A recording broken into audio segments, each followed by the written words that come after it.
बिस्मिल्लाहिर्रहमानिर्रहीम। अस्सलाम वालेकुम दोस्तों, मैं Marid Saleem. Welcome to my YouTube channel Naval Orchid. कैसे हैं आप सब लोग जी? तो गाइस, आज हमने पढ़ना है सेकंड एपिसोड जो अपने नावल स्टार्ट किया हुआ है ज़ालिम जागीरदार बेस्ड जो नावल है ना, रोमांटिक नावल, उसकी हमने सेकंड एपिसोड आज पढ़नी है।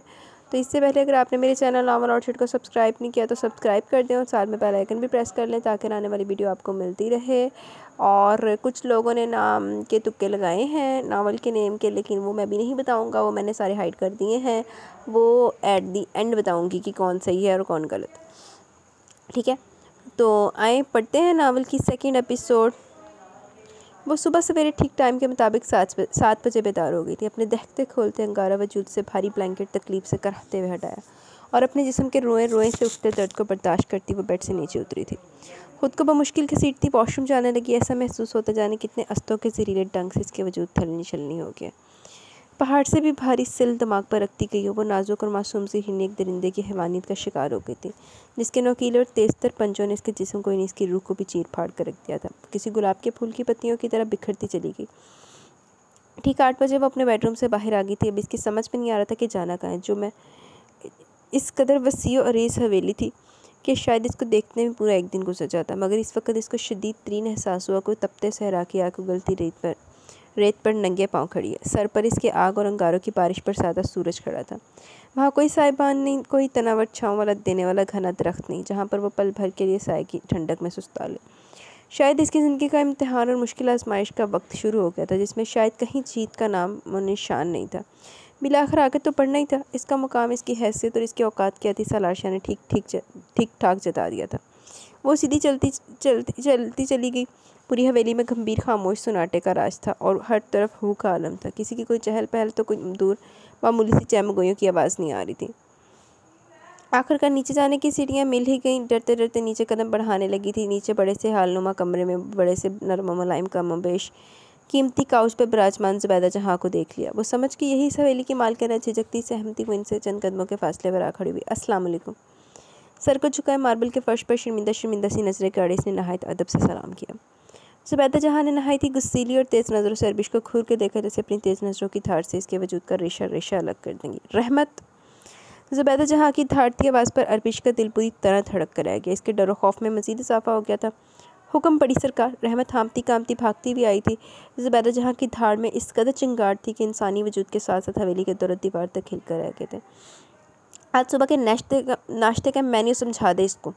जी हुक्म बड़ी सरकार। रहमत ने अरबिश को देखा और इसकी तरफ बढ़ी। और एक बात और गिरा से बांध ले। रहमत अरबिश को अपने साथ किचन में लेकर जा रही थी कि ज़ुबैदा जहाँ के कहने पर वापस पलटी। इस हवेली में हर शख्स और हर पालतू जानवर के खाना खाने के बाद इसको कुछ खाने को देना, आइस कुछ समझ? जी बड़ी सरकार। रहमत का दिल दुखा था। वो समझ गई कि अब से अरबिश के आजमाइश के दिन शुरू हो गए थे। इसके लिए हर दर्द, हर तकलीफ़, हर अज़ियत का दर खोल दिया गया था। अब देखना यह था कि इसकी हिम्मत, बर्दाश्त, हौसला पस्त पड़ेगा या वो अपनी ज़िंदगी से हार मान लेगी। लानती लोगों ने इस पे बहुत जुल्म करना। अभी ये जुल्मों से तम की इंतहा इन्होंने कर देनी है। अभी तो ये शुरुआत हुई है। वो लानती ने ना, सलार शाह ने, उन्हें बहुत जुल्म करने। हटा इसका वजूद मेरी नज़रों के सामने से। ज़ुबैदा जहाँ ने इन दोनों की तरफ से नहायत नफरत से मुँह फेर लिया था। साईं, इस 11 नहीं 30 पराठे बनेंगे खूबसूरत देसी घी डाल के। बड़े सरकार यानी इस हवेली के बादशाह हमारे करता धरता आलम शाह साईं, इनको पराठे पर देसी मक्खन डाल कर खाना पसंद है। और नाश्ते में खाली चाय से नहीं होती, चाय के साथ सरसों का साग, पनीर डाल के, छोलों का सालन, सब्ज़ कहवा, भैंस का ताज़ा ताज़ा मलाई वाला दूध होता है। सराय शाह साईं 3 गिलास वो दूध पीते हैं जब तक आटा, मैदा और सूजी मिलाकर आटा गूंद लो। और हाँ, इसमें घी ज़रूर डालना। आटे को पानी से मत गूंदना, खालिस दूध से गूंदना। फिर आहिस्ता आहिस्ता मैं तुमको बताती जाऊँगी दोपहर और रात के खाने में क्या क्या पकाना है। रहमत बुआ। हाँ बोलो। रहमत ने इसकी मस्कीन सी सूरत देखी। इस प्यारी सी सूरत पर एक दर्द बहुत वाज़ेह था और इस दर्द की कहानी वो अच्छी तरह जानती थी, मगर वो मजबूर थी। ना ही इसको कुछ मशवरा दे सकती थी और ना ही इसकी दिलजोई कर सकती थी, क्योंकि वह जानती थी इस बड़ी सी हवेली की दीवारों में नसब हर ईंट के कान है। ज़ुबैदा जहाँ को अगर मामूली सी भी भनक पड़ गई, इसने अरबिश से हमदर्दी जताई है तो इसका हशर नशर बिगाड़ देंगी। इतना सारा नाश्ता खाने के बाद भी ये लोग सब दोपहर का खाना खाते हैं? अरबिश ने बहुत मासूमियत से पूछा। गाल तो सही है, खुराक रिछा वगैरह खुराक है ना दी। 3 गिलास दूध मेरे से तो एक गिलास ना पूरा पिया जाए। रहमान ने जल्दी इसके लबों पर अपनी हथेली दर दी। जो कही जाए वो करो, सवाल उठाना जिरा करना हवेली के ख़िलाफ़ है। अब तुम सब छोड़ो और जल्दी से नाश्ते की तैयारी करो। 5 मिनट की देरी भी यहाँ काबिल माफ़ी नहीं है। और फिर रहमत जैसे जैसे कहती समझाती कि वो करती चली गई। अस्सलाम वालेकुम बीबी जान। अनाबिया ज़ोर से चीखती हुई बीबी जान के कमरे में दाखिल हुई। वालेकुम अस्सलाम, जीती रहो, खुश रहो। आ गई और अपने आने की इत्तला क्यों नहीं दी? बीबी जान ने अनाबिया को अपने से लगाकर इसकी पेशानी पर प्यार भरा बूसा लिया। हम आपको सरप्राइज़ देना चाहते थे, तो फिर हमें ये सरप्राइज़ बहुत अच्छा लगा। अस्सलाम वालेकुम। दाइम खान भी इसी असना में दाखिल हुआ था। वालेकुम अस्सलाम। बीबी जान ने पुरशफ़क़त होकर दाइम खान के झुके सर पर हाथ फेरा। चलो आओ लॉन्च में बैठते हैं। वो नाबिया के साथ कमरे से बाहर आने लगी कि इनको कुछ एहसास हो और नाबिया की आमद की खुशी में फरामोश कर गई थी। बल्कि तुम दोनों यूँ करो, इतने लंबे सफ़र से आए हो, कुछ घंटे आराम कर लो। इतने में मैं नूरी से तुम दोनों के लिए तुम्हारी पसंद का डिनर तैयार करवा दूँगी। वो तो ठीक है, मगर मैं कुछ देर आपके साथ बैठूँगी, नाबिया ने लाड से कहा। तुम्हारे तो लाड ख़त्म नहीं होंगे। दाइम बेटा। जी बीबी जान। बेटा तुम जाओ कमरे में आराम कर लो, फ्रेश हो जाओ। इन्होंने नर्म मुलायम लबो लहजे में दाइम से कहा, जिसके चेहरे पर थकावट साफ साई हो रही थी। जी बीबी जान, मैं थोड़ा आराम कर लूँगा तो फ्रेश हो जाऊँगा। नाबिया जाओ, पहले दाइम को बेडरूम में छोड़ के आओ, फिर मेरे पास आना, ढेर सारी बातें करनी है। दाइम तुम्हारे शौहर हैं, पहले इनके आराम का ख्याल रखो। बीबी जान ने तनबीही नज़रों से नाबिया का खूबसूरत चेहरा देखा, जहाँ इन कुछ गुजरे दिन के रंग भले पड़े थे। दाइम की मोहब्बत ने इसके चेहरे को मज़ीद जला बख्शी थी। वो तो थी ही खूबसूरत, मज़ीद दाइम की मोहब्बत और चाहत ने कर दिया था। बीबी जान ने अपनी नज़रों का ज़ाविया बदल लिया, खुदा ना ख्वास्ता इनकी नज़र न लग जाए। जी बीबी जान, चलो दाइम। अनाबिया दाइम खान को लेकर बेडरूम में ले आई। तुम यहाँ रेस्ट कर लो, मैं तब तक बीबी जान के पास से होकर आती हूँ। ओहो। दाइम खान ने नाबिया की नाजुक कलाई थामी और अपनी सिमत खींचा। वो नाजुक शाख की तरह इसके वसी चौड़े सीने से लगी। मुझे अकेला छोड़ के कहाँ चली मोहतरमा? इन हिरनी आंखों में अपना झिलमिलाता अक्स देखा। तुम्हें छोड़ के कहाँ जाऊँगी? जहाँ देखोगे मुझे ही पाओगे। अनाबिया ने चाह से इसके गले में हाथ डाला। वो तो है, तुम्हारी मोहब्बत के रेशमी धागों में इस कदर उलझ कर रह गया हूँ कि तुम्हारे अलावा कुछ नज़र ही नहीं आता। दाइम खान ने इसकी कमर में दोनों बाजू डालकर खुद से मज़ीद करीब तर कर लिया। और मेरे अलावा तुम्हें कुछ नज़र आना भी नहीं चाहिए जानी। अच्छा, इतना गरूर? गरूर नहीं, अपनी मोहब्बत का फ़ख्र है जो मेरी नस नस में खून की तरह दौड़ रहा है। ज़रा हम भी तो ये फ़ख्र देखें करीब से। दाइम खान ने इसको खुद समेत पीछे जहाज़ी साइज़ बेड पर गिरा दिया था। दोनों की हंसी की खिलखिलाहटों की झनकार पूरे कमरे की दीवारों में गूंजने लगी। रात के 8 बज गए थे। बीबी जान ने नूरी से सारा डिनर दाइम खान और अनाबिया की पसंद का तैयार करवा लिया, बल्कि टेबल भी लगवा ली थी। जाओ नूरी, अनाबिया को बुला लो। बीबी जान टेबल पर सजे खाने पर आखिरी नज़र डालती हुई चेयर पर विराजमान हो गई। 5 मिनट बाद दाइम खान और अनाबिया भी टेबल पर आ चुके थे। दोनों ने अपनी अपनी प्लेटें उठा ली और इसमें पुलाव निकाल लिया। बीबी जान, आप क्यों नहीं निकाली? अनाबिया ने शामी कबाब अपनी प्लेट में डाला। बस बेटा तुम लोग शुरू करो, मैं किसी का इंतज़ार कर रही हूँ। इंतज़ार? कोई यार है? अनाबिया ने सवालिया नज़रों से देखा था। हाँ, एक बहुत प्यारी सी बच्ची मेरे घर आई है, जिससे मैंने अपनी खिदमत गुजारी के लिए रखा है। मतलब नई नौकरानी? अनाबिया ने आम लबो लहजे में कहा। नहीं, नौकरानी मत कहना और ना ही समझना। तुम लोग के पीछे पिछले 1 माह से वो मेरे साथ है। मेरी देखभाल, मेरी खिदमत गुजारी, जिस तरह मेरा ख्याल रखा, यूँ समझो दिल में जगह बना ली है। बीबी जान के लबो लहजे में इस अनजान लड़की के लिए मोहब्बत बोली थी। अब मेरा दिल नहीं चाहता इसके बगैर कुछ खाऊं। असल में तुम लोगों के आने की वजह से शर्मा रही है। फिर तो अब देखना ही पड़ेगा, मिलना पड़ेगा इन मोहतरमा से, जिसने हमारी बीबी जान के दिल में जगह बना ली, घर कर लिया। क्योंकि बीबी जान को बड़ी मुश्किल से कोई भाता है। नाबिया ने खुशदिली से मुस्कुराते हुए कहा। बीबी जान आ गई हैं नशरा, बड़ी मुश्किल से आने पर राज़ी हुई हैं। आ नहीं रही थी। नूरी के पीछे पीछे सर को कदर झुकाए, सर पर करीने से दुपट्टे को टकाए छोटे छोटे कदमों से चलती आ रही थी। दाइम खान और नाबिया की नज़र इस मैदे जैसी रंगत वाले चेहरे पर अटक कर आएगी। आंखों में हैरानगी तर हैरानगी और खुशियों गम के मिले जुले रंग फूट फूट कर बाहर आ रहे थे। दाइम खान और नाबिया ने नशरा को देखने के बाद एक दूसरे की तरफ देखा। दाइम, ये तो दाइम खान ने इशारे से नाबिया को आगे कुछ बोलने से मना कर दिया। बीबी जान, मुझे वाकई भूख नहीं। झिझक के मारे इसकी नजरें ऊपर नहीं उठ रही थी। चुप करके बैठी रहो यहाँ। बीबी जान ने नशरा का ठंडा यक पस्ता हाथ थामा और अपने पास वाली खाली चेयर पर बिठा लिया। देखो, ये है मेरी पोती अनाबिया। अस्सलाम वालेकुम। नशरा ने घबराते झिझकते हुए गुलाबी आंखें ऊपर को उठाई। उन्होंने नशरा बीबी एडी ही हैगी है हवा वो गुम हवास वाली कि इसको इतना भी आइडिया नहीं है कि इन्हें तो देखा से ना, नाबिया को भी देखा था, दाइम को भी देखा था, तो उन्हें होश ही नहीं है। वालेकुम अस्सलाम। अनाबिया ने पुरशौक नज़रों से देखा था। लब पर किसी के लिए पुरसकून मुस्कुराहट उभरी और यही हाल बराबर में बैठे दाइम खान का भी था। बीबी जान ने नशरा की प्लेट तैयार की थी। राइब मलिक लैपटॉप खोले बिजनेस की कोई फाइल सर्च कर रहा था। इसी दौरान इसका मोबाइल बजने लगा। राइब मलिक ने लैपटॉप की स्क्रीन से नज़रें हटाकर टेबल पर रखा अपना फ़ोन देखा, जहाँ चमकती स्क्रीन पर दाइम की तस्वीर झलमिला रही थी। राइब मलिक ने लैपटॉप साइड पर रखा और मोबाइल फ़ोन उठा लिया। ज़हे नसीब, आज तुम्हें कैसे मेरी याद आ गई? राइब मलिक ने फ़ोन ऑन करके कान से लगाकर सबसे पहले यही शिकवा किया। फिर कोई प्रॉब्लम करनी नाबिया ने, या शायद कोई खुला बेबाक जुमला बोल दिया होगा, या शायद ज़ोर से हंस के तुमसे अपनी मोहब्बत का खुलेआम इजहार कर दिया होगा, या फिर वहाँ बाहर तुम्हारा हाथ पकड़ लिया होगा। मगर यार वहाँ तो ये सब खुलेआम होता है, कोई मायूब बात नहीं, वो इनका कल्चर है। जहाँ तुम हनीमून मनाने कनाडा गए हो, या फिर अगर तुम अपनी बकबक बंद करोगे या अपनी शिकायतों की पटारी बंद करोगे तो मैं कुछ अर्ज़ करूँ। दाइम का नहायत सुलगता भड़कता जवाब आया था। आहो सही गल है, दाइम ने कुछ बोलने नहीं दे रहे, अपने या फिर सुनाई जा रहे हैं। अरे ठंडे सर्द मुल्क में गए हो, मगर ऐसा महसूस हो रहा है दहकते अंगारों पर बैठे हो। कहीं ऐसा तो नहीं तुमसे पहले नाबिया ने मोहब्बत का अमली इजहार कर दिया। राइब मलिक खूब मज़े ले रहा था दाइम के सुलगते फड़कते रबो लहजे का। राइब, अब अगर कोई बकवास की तो मैं मोबाइल से निकल कर तुझे मार दूंगा। तपा भुना जवाब। हा। राइब मलिक ज़ोरदार हंसी फूट पड़ी। और तेरी इत्तला के लिए अर्ज़ है कि हम आज शाम की फ़्लाइट से पाकिस्तान आ चुके हैं और इस वक्त मैं घर में हूँ, और जो ज़बरदस्ती न्यूज़ सुनाने वाला था अब कत्ती नहीं सुनाऊंगा। जा इंतज़ार करी सरप्राइज़ का, कल तक जो मैं अभी देने वाला था। दाइम ने नशा की मिल जाने वाली न्यूज़ फ़िलहाल कैंसिल कर दी। अब कहीं वो गुड न्यूज़ वो तो नहीं? राइब मलिक ने सस्पेंस बुलाया। कौन सी? यही कि तुम माँ बनने वाला। ओए हुए। दाइम की बौखलाहट अनाबे की दीदा दिलेरी में कहा गया इजहार पसंदीदगी, इजहार मोहब्बत, इस पर दाइम की चंचलाहट, इसकी घूरियाँ। अनाबे और राइब मलिक तो खूब इंजॉय करते थे। इस वक्त भी राइब मलिक को वो पुराना वक्त याद आ गया। दाइम के फ़ोन पर इसकी हिस्से ज़राफ़त अंदर से ओत कर आई थी। इतने दिनों से टेंशन में था, नशा को लेकर परेशान था, मगर दाइम की बातों ने थोड़ा रिलैक्स कर दिया। राइब, दाइम दांतों को भेजता हुआ ज़ोर से बोला। राइब मलिक का कहकर एक बार फिर दाइम को सरतपा सुलगा गया। तू कर ला तेरी जड़ी मस्करियाँ ना, तू खबर तो महरूम ही रवेगा होन। हंसता रहे, मगर अब तो वो सरप्राइज़ एक हफ्ते से पहले कत्ते नहीं मिलने वाला। और फिर दाइम ने मोबाइल ही ऑफ कर दिया। राइब ने फ़ोन करना चाहा, मगर दाइम ने नहीं उठाया। ओ मतलब नाराज़गी, चलो कोई बात नहीं, जाके मनाते हैं। अल्लाह ओ चला हूँ दाइम छुपा लवे एक हफ्ते तक सरप्राइज़। राइब मलिक ने फ़ोन में टाइम देखा, जहाँ अभी सिर्फ 9:30 बजे थे। मतलब ज़्यादा वक्त नहीं हुआ। गाड़ी की चाबी उठाई, बाहर की जानिब कदम बढ़ा दिए। बीबी जान, ये सारे मोती के फूल तो मुरझा गए हैं।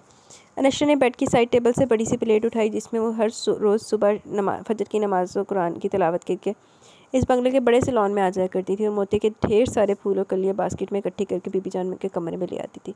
इसकी भीनी भीनी खुशबू से पूरा कमरा मुअत्तर हो जाता।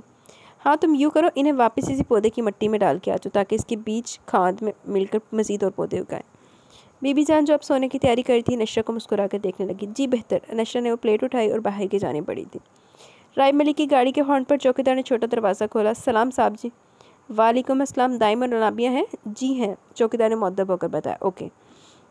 राइब मलिक अंदर की जानिब बढ़ा। दोनों ही अपनी अपनी सोचा अपनी धुन में आमने सामने से चले आ रहे थे। नतीजा ये निकला कि तसादम ज़ोरदार मगर ज़बरदस्त था।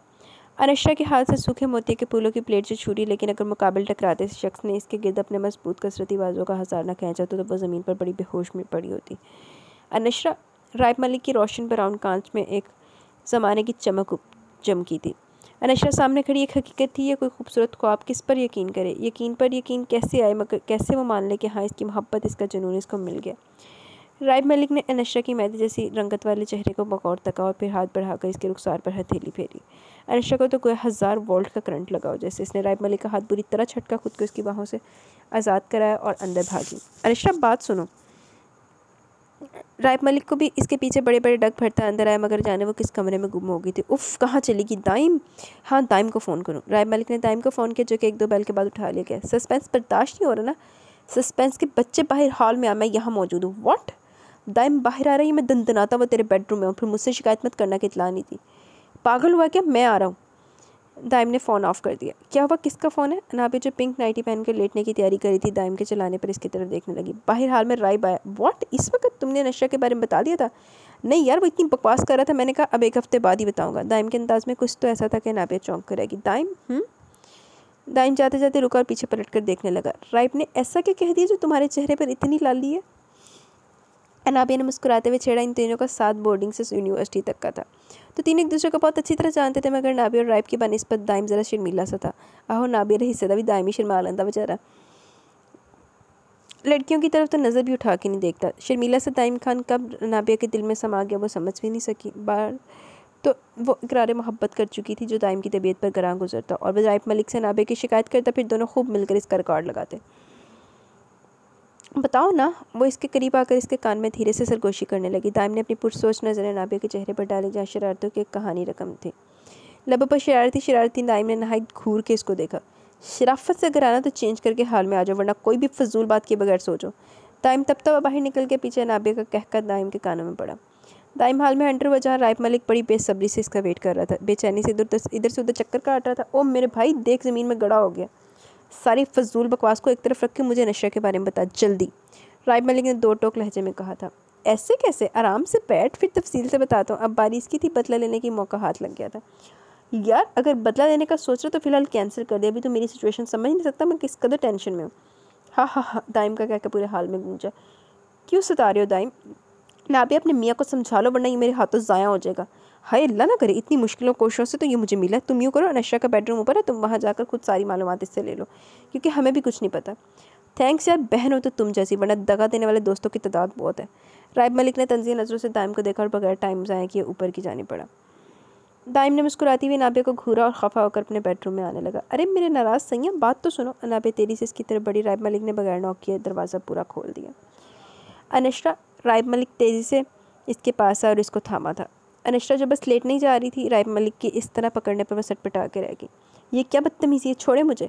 अनशरा ने इसके बाजुओं को अपने गिर्द से हटाकर बुरी तरह झटकर इसे फासले पर जा खड़ी हुई। अनशरा, तुम नहीं जानती हो मैं किस कदर परेशान रहा हूँ। तुम्हारे लिए कितना तलाश किया, जगह जगह ढूंढा, ना सुबह देखी ना शाम, मगर खुदा का लाख लाख शुक्र है कि तुम मिल गई। अब जिद छोड़ो और घर चलो।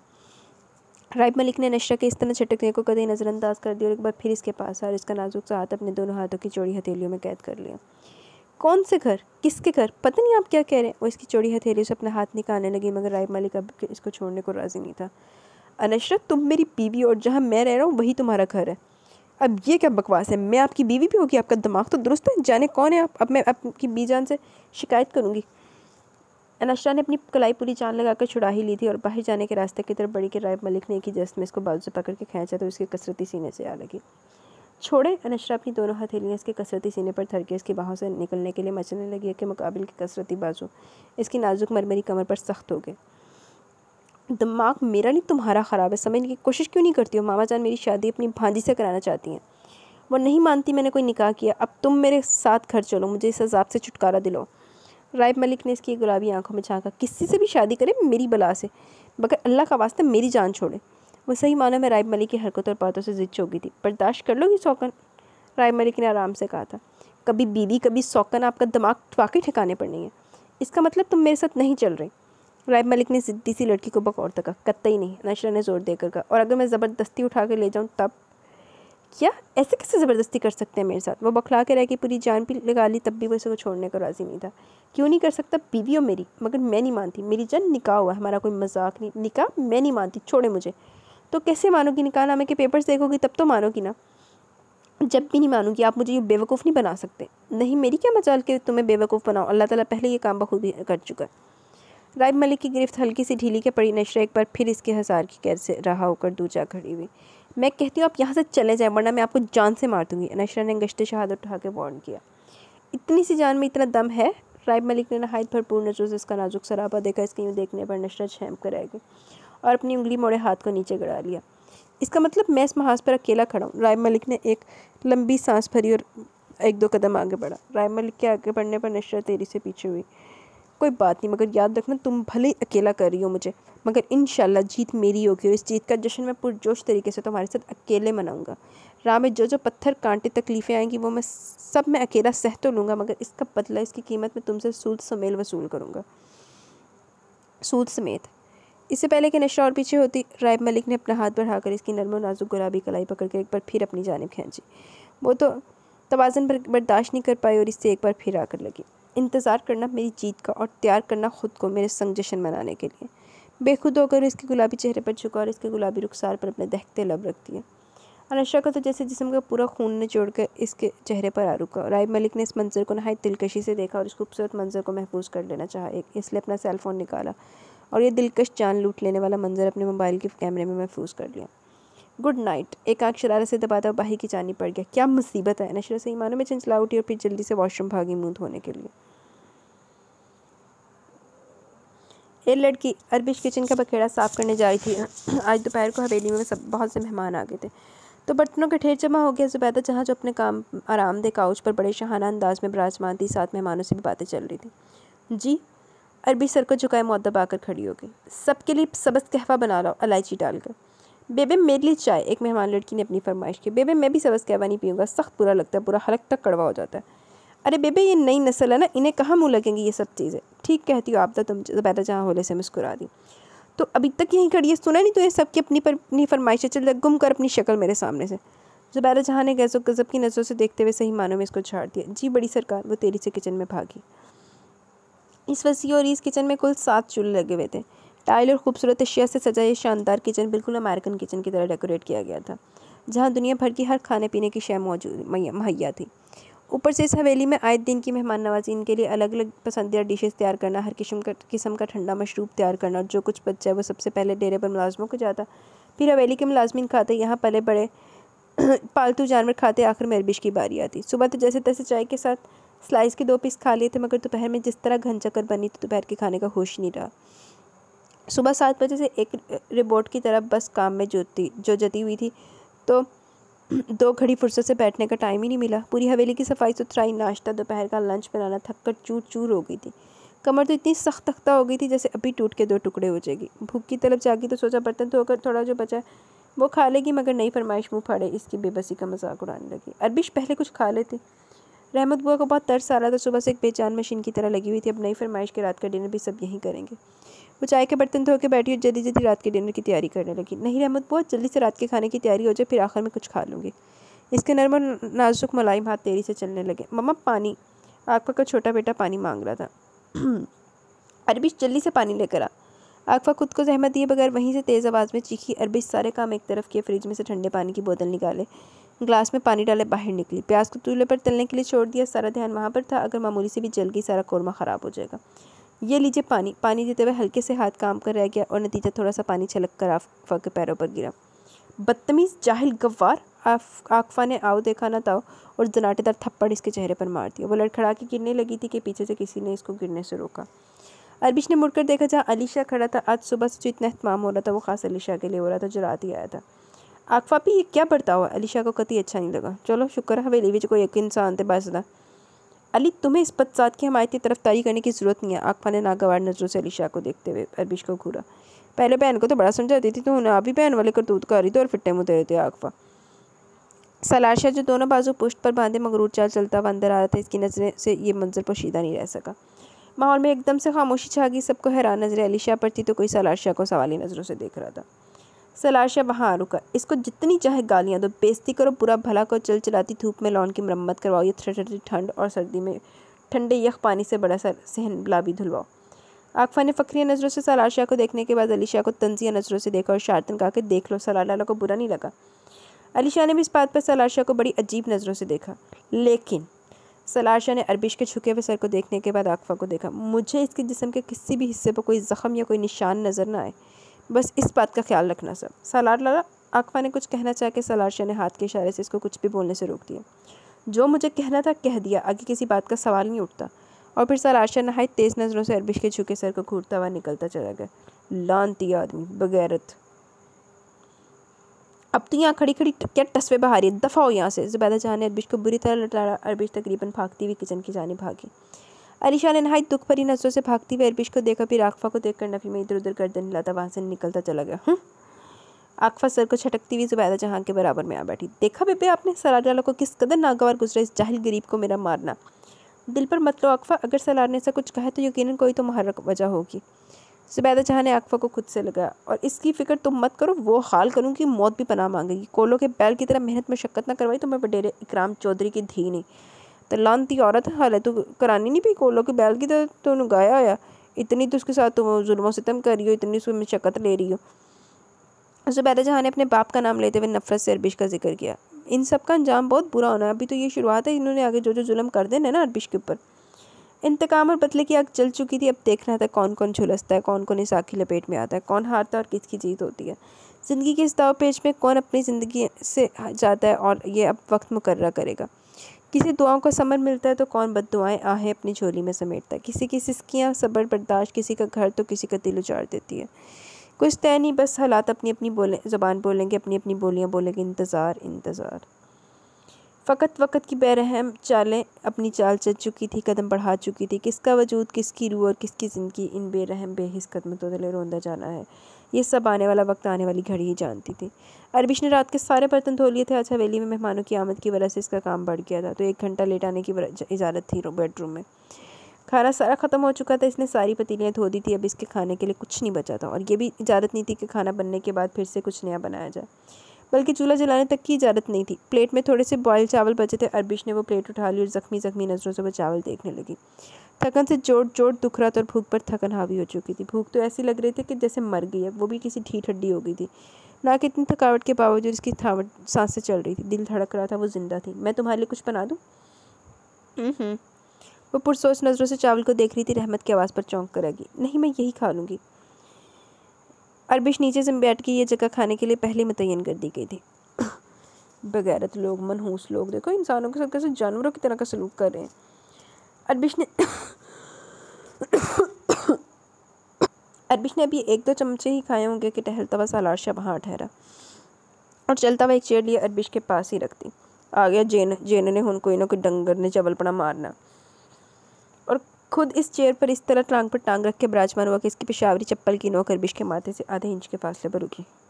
कमीना आदमी, तू खाली चावल खा रही है, सालन वगैरह ख़त्म हो गया क्या? सलार शाह ने आम से अंदाज में पूछा था, मगर रहमत को ये गुमान हुआ कि सलार शाह फ़िक्रमंद हो गया, इसलिए वो जल्दी से बोली, जी बड़े सही, सालन सारा ख़त्म हो गया। अगर रहमत कैबिनेट से लाल पीसी हुई मिर्च का जार निकाल, ओए होए लानती आदमी बगैरत, मैंने कहा था ना चवल आदमी जेन जगह कोई चांचड़ा नस्ते है जी, वो हैरत ज़दा होगी।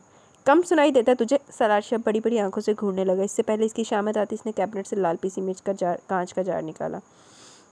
अब इसको खोल और इन चावलों में लाल मिर्च अंडेल दे। जी? रहमत दुख और तासुफ से अरबिश को देखने लगी, जो सर को झुकाए मार्बल के फर्श पर रखी बॉयल चावल की प्लेट देखने लगी थी।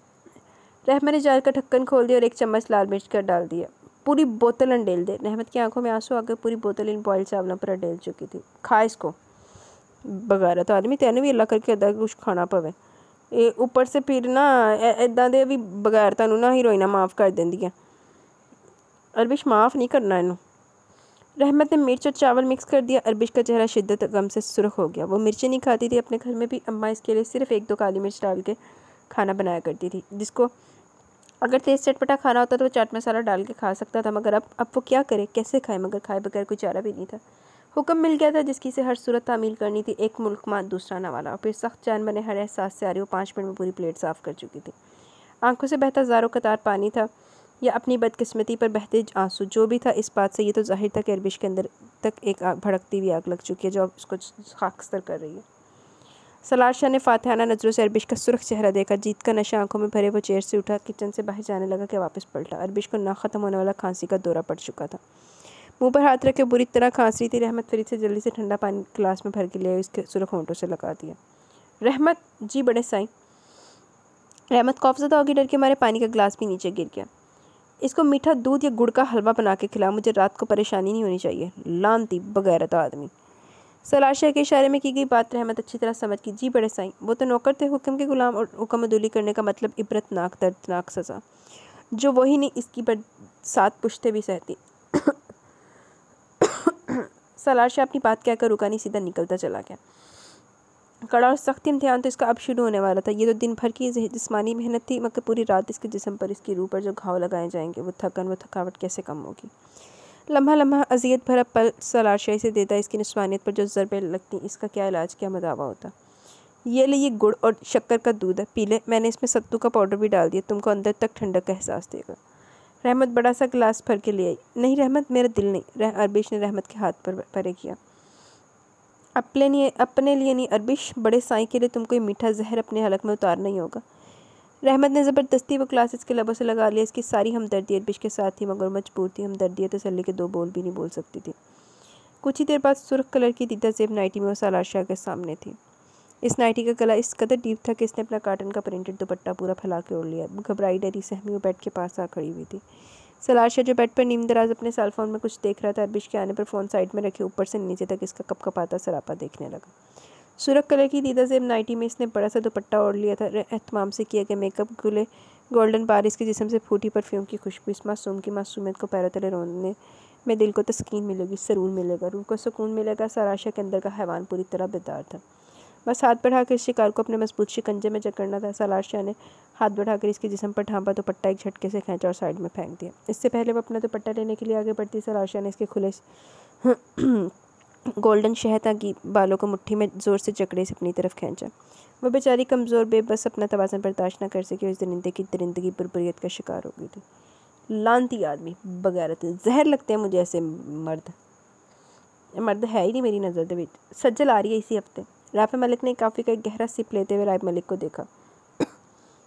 राफे मलिक ने कॉफ़ी का गहरा सिप लेते हुए राइब मलिक को देखा जो रैश ऑरेंज जूस पी रहा था, साथ अपने मोबाइल पर कुछ देख रहा था। राफे मलिक पर एक नज़र डालकर मोबाइल साइड पर रखा और जूस का ग्लास ख़त्म करके खाली ग्लास टेबल पर रखा। अच्छी बात है, ये तो नहायत आमन अंदाज था। जानना नहीं चाहेंगे वो क्यों आ रही है यहाँ? राफे मलिक ने राइब मलिक के आमन अंदाज को बगौर नोट किया। जाहिर सी बात है वो पहली बार पाकिस्तान आ रही है, हो सकता है पाकिस्तान देखने का शौक हो, और इसे भी अमूमन बस वहाँ बाहर से लोग हमारे पाकिस्तान घूमने स्टे करने आते हैं। अपन जान बनने की कोशिश करें या मुझसे कहलवाना चाहते हैं? राफे मलिक ने कॉफ़ी का सिप लिए बगैर कप वापस मेज़ पर रख दिया। मैं कुछ समझा नहीं। सज्जल यहाँ आपसे शादी करने आई है। राइब मलिक के सुकून में अभी को भी कोई फ़र्क नहीं आया था। ये जंग तो 2 साल से चल रही थी। पहले तो कोई जवाब नहीं था इस मैदान में कूद कर जंग लड़ने का, मगर अब एक मजबूत जवाब भी था और वजह भी। इस बात से कोई फ़र्क नहीं पड़ता कि राफे मलिक इसकी बात को नहीं मानती। आपको लगता है मामा जान सज्जल से शादी करके हम दोनों एक दूसरे के साथ खुश रह सकेंगे, आगे तक चल सकेंगे? ऑफ कोर्स, आखिर इसमें बुराई क्या है? भाईजान की इकलौती बेटी है, करोड़ों की जायदाद की मालिक, दुबई में ये मॉडल गाड़ियों के शोरूम्स, एक लग्जरी लाइफ, इतनी प्रॉपर्टी, आखिर इन सब की शादी के बाद आपको ही तो संभालना है। तो इसका मतलब तो ये हुआ मामा जान के सज्जल मुझे पाकिस्तान से दुबई ले जाएगी। राइब मलिक ने पुरसोच अंदाज में राफे मलिक का मुस्कुराते चेहरा देखा और शायद ये समझ रही थी कि राइब मलिक नीम रजामंद हो गया। बिल्कुल, तो आपको कोई फ़र्क नहीं पड़ेगा मेरे यहाँ से चले जाने से? लो, मुझे क्यों फ़र्क नहीं पड़ेगा? और दुबई है ही कितनी दूर की सदियों में मिलने आना हो। ठीक कह रही हैं आप मामा जान, आपको वाकई कोई फ़र्क नहीं पड़ेगा, क्योंकि आपका तो खुद एक लाइफस्टाइल है। आपने तो बचपन से ही मुझे अपने आप से दूर रखा है, तो मेरी मौजूदगी गैर मौजूदगी से भला आपको क्या फ़र्क पड़ेगा? राइब मलिक के लबो लहजे में दुख ही दुख था जो राफे मलिक को नज़र नहीं आ रहा था। आप कहना क्या चाहते हैं? राफे मलिक को कुछ नागवार गुस्सा। यही मामा जान की खुशियों और सुकून मादी अशिया में नहीं मिलता। मुझे सच्ची खुशियाँ चाहिए, मैं अकेला नहीं रहना चाहता। मेरी सोच आपकी सोच से कतई मुनफरिद और अलग है। राइब मलिक ने गहरा सांस लिया। और मैं आपको पहले भी बता चुका हूँ, मैं शादी कर चुका हूँ। भले इसके पास लग्जरी स्टेटस, जायदाद, प्रॉपर्टी नहीं है, मगर मुझे इस सब के बगैर भी कबूल है। तो इसका मतलब यही निकलता कि इस लड़की ने आपके पास ये सब देखकर आपसे शादी की है। राफे मलिक के लबो लहजे में इस लड़की के लिए नहायत तलखी और नापसंदीदगी खुली हुई थी। मगर वो तो ये भी नहीं जानती मेरे पास ये सब कुछ है, और दूसरी बात कि मैंने इससे शादी की है, इसके तो इल्म में भी नहीं है बात कि जिन पेपर्स पर वो दस्तखत करके वो निकाहनामे के पेपर्स हैं। राइब, आपने सोच लिया कि आप मुझे टेंशन दोगे, मगर मेरा भी यही आखिरी फैसला, आपको हर सूरत सज्जल से शादी करनी पड़ेगी। वो कौन लड़की है मुझे इससे कोई मतलब नहीं है। वो ये जानती है या वो नहीं जानती, मुझे इससे भी कोई सरोकार नहीं। मेरी फ्रेंड्स का सर्कल बहुत वसी है, इनमें से कोई भी मामूली तबके की नहीं। हर किसी का एक से बढ़कर एक स्टेटस है। आप चाहते हैं कि मैं किसी मिडिल क्लास लड़की को बहू बनाकर ले आऊँ? मीडिया के सामने आप मुझे शर्मिंदा कराना चाहते हो? ये पॉसिबल नहीं है। मेरी समझ नहीं आ रहा मामा जान कि आपको मेरी खुशियाँ क्यों अच्छी नहीं लगती।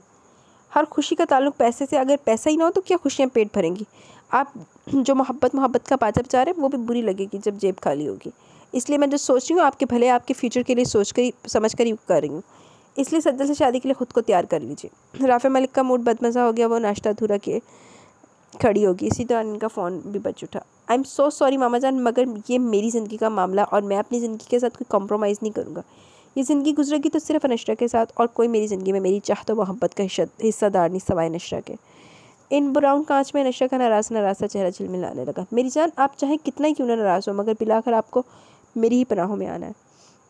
राइब मलिक खुद से अपने आप से नशरा के तस्वुर में रखे बोलने लगा। लबों में धीमी सी मुस्कुराहट का निहाता किया हुआ था। इसने नाश्ते में सिर्फ जूस ही लिया। राफे मलिक की बातों की कोई भी अहमियत दे बगैर खड़ा हो गया। इसका इरादा डाइम की तरफ जाने का था। बीबी जान, नाश्ता टेबल पर लग गया, चले? हाँ तुम चलो, मैं आ रही हूँ। जी बेहतर। नूरी जाने लगी। अच्छा सुनो, अनशरा सोकर उठ गई। जी बीबी जान, वो उठ गई हैं, आपके लिए खुद अपने हाथों से शाही टुकड़े बना रही हैं। अरे इसको कहाँ काम पर लगा दिए, बेचारी की रात तबीयत ख़राब थी, बहुत तेज़ बुखार था, बुलाओ इसे। जी अच्छा रुको, मैं खुद चलती हूँ। बीबी जान जो अपना काम करने जा रही थी वो भी छोड़े नशरा की फ़िक्र में बाहर आई। डाइनिंग टेबल पर नाश्ता लग चुका था। दाइम और नाबिया दोनों चेयर पर बैठे थे और बीबी जान का वेट कर रहे थे। नशरा ने शाही टुकड़े बनाकर टेबल पर रख दिए। अरे नशरा बेटी, कैसी तबीयत है तुम्हारी? और पहले तो मुझे ये बताओ, जब तबीयत ठीक नहीं थी तो ज़रूरत ही क्या थी किचन में जाने की? बीबी जान डाइनिंग टेबल के पास चली गई। नशरा जो डाइनिंग टेबल के पास खड़ी थी। बीबी जान, अब मेरी तबीयत बिल्कुल ठीक है, मैं अपनी मर्ज़ी और खुशी से किचन में गई थी। मेरा दिल भी चाह रहा था आज आपके लिए अपने हाथों से शाही टुकड़े बनाऊँ। अब आप जल्दी से खाइए और बताइए कि कैसे बने। नशरा ने मुस्कुराकर बीबी जान को दोनों शानों से थाम कर चेयर पर बिठा दिया। नशरा बहुत खुशी हुई थी। नाबिया बहुत खुशी हुई थी नशरा से कि इसके बाद कोई तो है जो बीबी जान का इतना ख्याल रखती है। हाँ ज़रूर खाऊंगी, और तुम भी बैठो मेरे साथ। बीबी जान ने चेयर पर बैठने के बाद अनशरा का हाथ पकड़कर सामने वाली चेयर पर बिठा दिया। वैसे बीबी जान, अनशरा वाकई बहुत प्यारी है, वो तो है, इसमें कोई शक। बीबी जान ने जानिसार नज़रों से अनशरा को देखा। अस्सलाम वालेकुम गाइस। इसी असना में राइब मलिक भी आ चुका था। जीते रहिए जनाब, आप ही की कमी थी, तशरीफ़ लाइए। दाइम ने पराठे का नवाला तोड़कर आमलेट से खाया। आज अनशरा ने शाही टुकड़े बनाए, शक्ल इतनी उम्दा वाला, जायका भी लाजवाब ही होगा। दाइम ने जुमानी अंदाज में राइब मलिक को देखा। अच्छा, ज़बरदस्त, शाही टुकड़े तो मेरी फेवरेट डिश है और इत्तेफाक से आज मैं नाश्ता भी करके नहीं आया।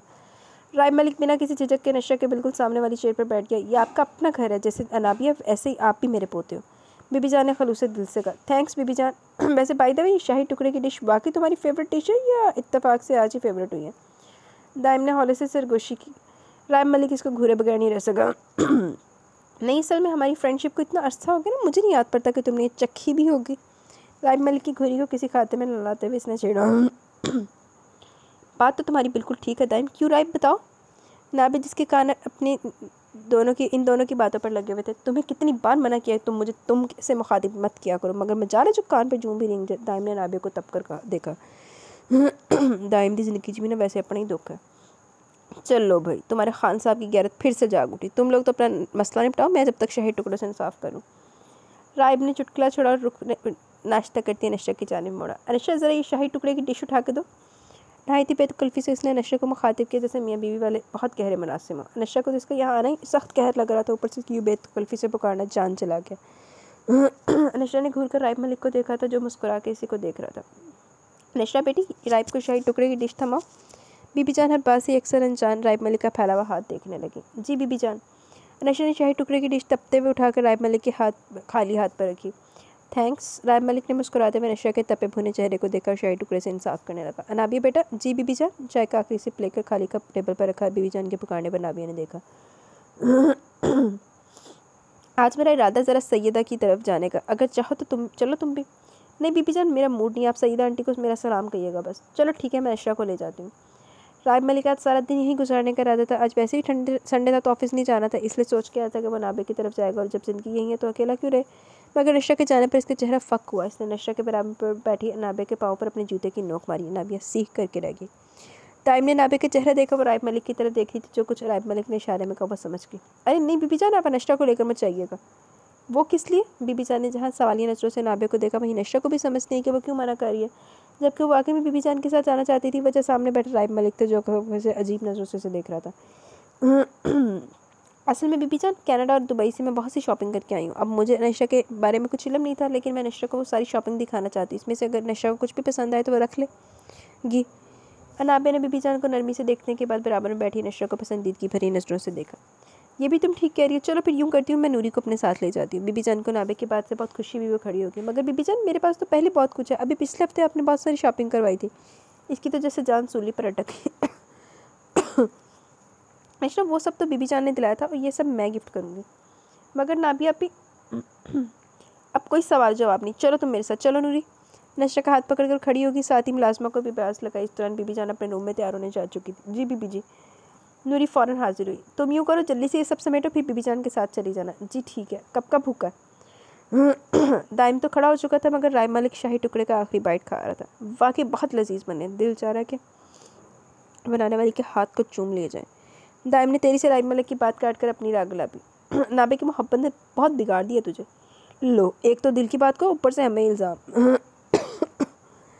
वो हंसी बखेरता ड्राइंग रूम में साथ है। वैसे राइब, एक बात कहूँ? दाइम आरामदेह सोफे पर विराजमान हुआ। इसके साइड वाले सोफे पर राइब मलिक बैठ गया। बोल।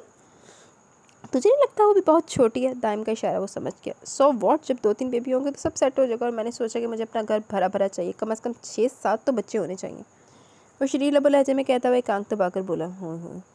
शुक्र है 6-7 होते, एक दफ़ा कर लेता, नहीं तो पूरी क्रिकेट टीम का नहीं कह लेता राइब साहब ने। तो मेरी जान, इन 6-7 बच्चों को दुनिया में लाने के लिए तुझे अपनी कज़न सज्जल से भी शादी करनी होगी? जी नहीं, इसकी कोई ज़रूरत नहीं पड़ेगी, मेरी ख्वाहिश नशरा ही पूरी करेगी। पुरमज़ा अंदाज था अनाबी गदास लबों पर शरीर मुस्कुराहट। एक बात बता। दाइम ने रुख बदला। पूछ। कितने ढीठों की फ़ौज इस दुनिया से गई थी जब तू आया था? यार, ये तो इसी अस्पताल में जाकर पता करना पड़ेगा जहाँ मैं पैदा हुआ था। दाइम ने जितने तंज़ीह अंदाज में पूछा, राइब मलिक ने भी इसी संजीदगी से जवाब दिया, जैसे वाकई में कोई नहायत ही संजीदा गुफ्तगू चल रही हो। वाकई में बहुत बगारत हो गया निकाह के बाद। ये हालत जब मोहतरमा मुकम्मल तौर पर तेरी दस्तरस में आ जाएंगी तो क्या होगा।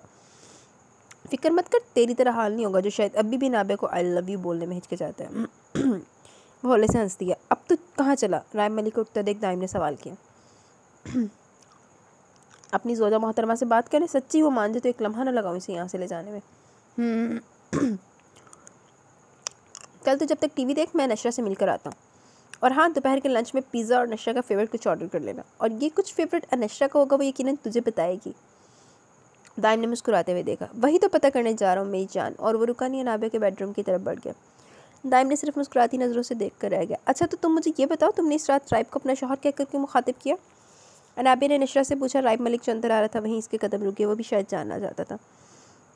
असल में नाबिया अभी हमारे गांव में जब किसी लड़की की शादी हो जाती है तो छेड़ना तो दूर, कोई इस लड़की को नज़र उठाकर भी नहीं देखता। मैं यहाँ शहर पहली बार आई हूँ। मैं इस दिन ट्रेन से उतरी तो वो आदमी मेरे पीछे लग गए, उल्टे सीधे अल्फाज बोल रहे थे, मुझे छेड़ रहे थे। मैं इससे पीछा छुड़ाने के लिए भागी तो इनसे टकरा गई। मैं समझी यहाँ कराची में भी ऐसा ही होता होगा। जब भी मैंने बिना सोचे समझे इन्हें अपना शौहर कहा था। राय मलिक की इसकी मासूमियत को देखते का देखता रह गया। वो प्यारी सी गुलाबी आंखों वाली मैदे की तरह सफ़ेद रंगत वाली प्यारी सी पहली नज़र में इसका सब कुछ ले गई थी। अब तो मामला दिल का था, मोहब्बत और इश्क का था। क्यों ना वो इसकी ज़िंदगी इसके वजूद का हिस्सा बनती। ओ माय गॉड, तुम कितनी मासूम और सादा हो। यकीन करो ये तुम्हारी अम्मी की कोई नेकी का सिला जो तुम यहाँ पर हो। अनाबे ने बेख्तियार इसको अपने से लगाकर इसके रुखसार पर बूसा लिया। नशरा झिझक कर रहेगी, गुनहरी पलकों की बाढ़ दहकते आरिस पर सजदा रेस हो गए। इसकी यूँ शर्माने पर नाबिया होले से हंसती। अनशरा, तुम्हें पता है इस दिन तुमने जिन कागजात पर दस्तखत किए वो कौन से थे? जी, इन्होंने कहा था कि मैं अगर यहाँ दस्तखत कर दूँ तो वो मुझे कोई भी गुंडा तंग नहीं करेगा, छेड़ेगा नहीं। बेवकूफ़ लड़की, वो कागजात तुम्हारे और राइब के निकाहनामे के कागजात थे। तुम्हारा इस रात राइब से निकाह हुआ था, तुम राइब की मनकूहा हो।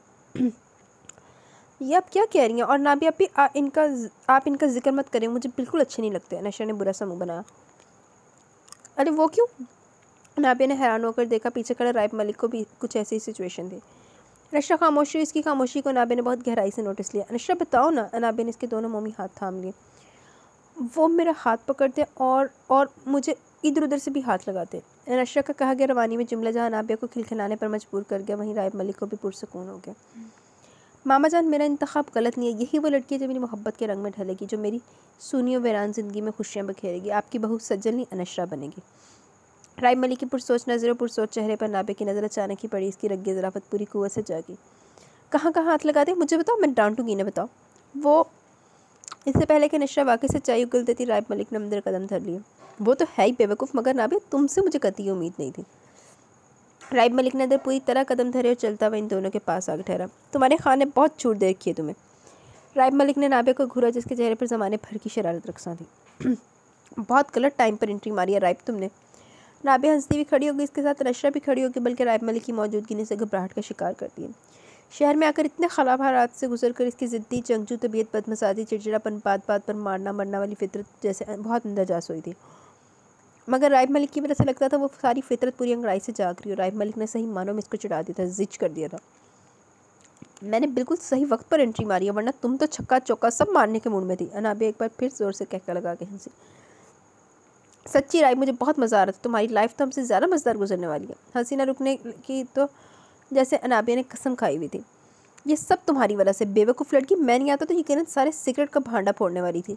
नशरा के पल्ले नाबिया की जोमानी बातों की अरब पे तक समझ में नहीं आ रही थी क्या बोल रही थी। सब इसके सर से गुजर रहा था, मगर राइब मलिक की बात ने जैसे इसको सरता पासू लगा कर दी। मैं सिर्फ हूँ करती वहाँ से तेरी से निकली थी। नशरा वैसे उथे तो एडी पागल नहीं सी, इत्थे आके बहुती डंगर बन गई। या अल्लाह रहम। गम और गुस्से की शिद्दत से तनतनाती हुई तेरी से कमरे से निकलने लगी कि सामने से आदत दाइम एकदम से रुका और हाथ के इशारे से नशरा को भी रुकने को कहा। गुस्से की शिद्दत से इसका सुरख अंगारा चेहरा बता रहा था कि अंदर का माहौल अच्छा नहीं रहा होगा। सब खैरियत है? मगर नशरा ने कोई जवाब नहीं दिया और साइड से निकलती चली गई। दाइम ने एक नज़र इसको जाता देखा और अंदर कमरे में एंटर हो गया। खैरियत है? नशरा बहुत गुस्से में गई है। दाइम ने राइब मलिक का तपा तपा सा चेहरा देखने के बाद नाबे का खिलखिलाता चेहरा देखा। ये तुम अपनी बीवी से पूछो। राइब मलिक का नाबे को यूँ घूरना मतलब नाबे ने राइब मलिक की दुखती रग पर पैर रख दिया था।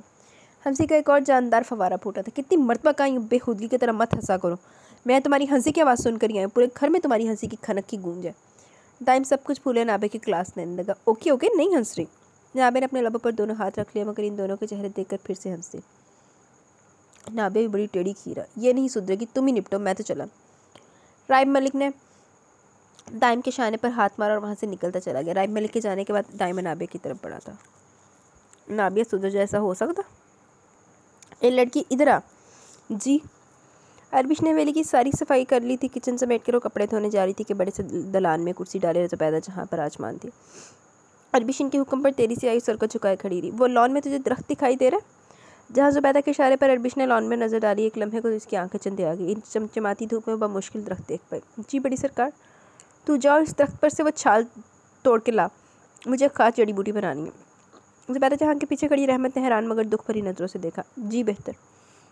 अरबिश को ना करने और सर उठाने की इजाज़त नहीं थी। वो लॉन की तरफ बड़ी हर एहसास से आ रही। खुद को सख्त जान बनाए वो दरख्त के पास आ खड़ी हुई। आज तो बदकिस्मती पूरी तरह अरूज पर थी। सूरज की दहकती अंगारा तपश ने जैसे इसका रोम रोम झुलस गया। चलचलाती धूप में वो खड़ी इतने बड़े घने तनावर दरख्त को सर उठाकर देखने लगी। इसको दरख्त पर चढ़ने का कोई तजर्बा नहीं था मगर हालात ने इसको ये भी करने पर मजबूर कर दिया।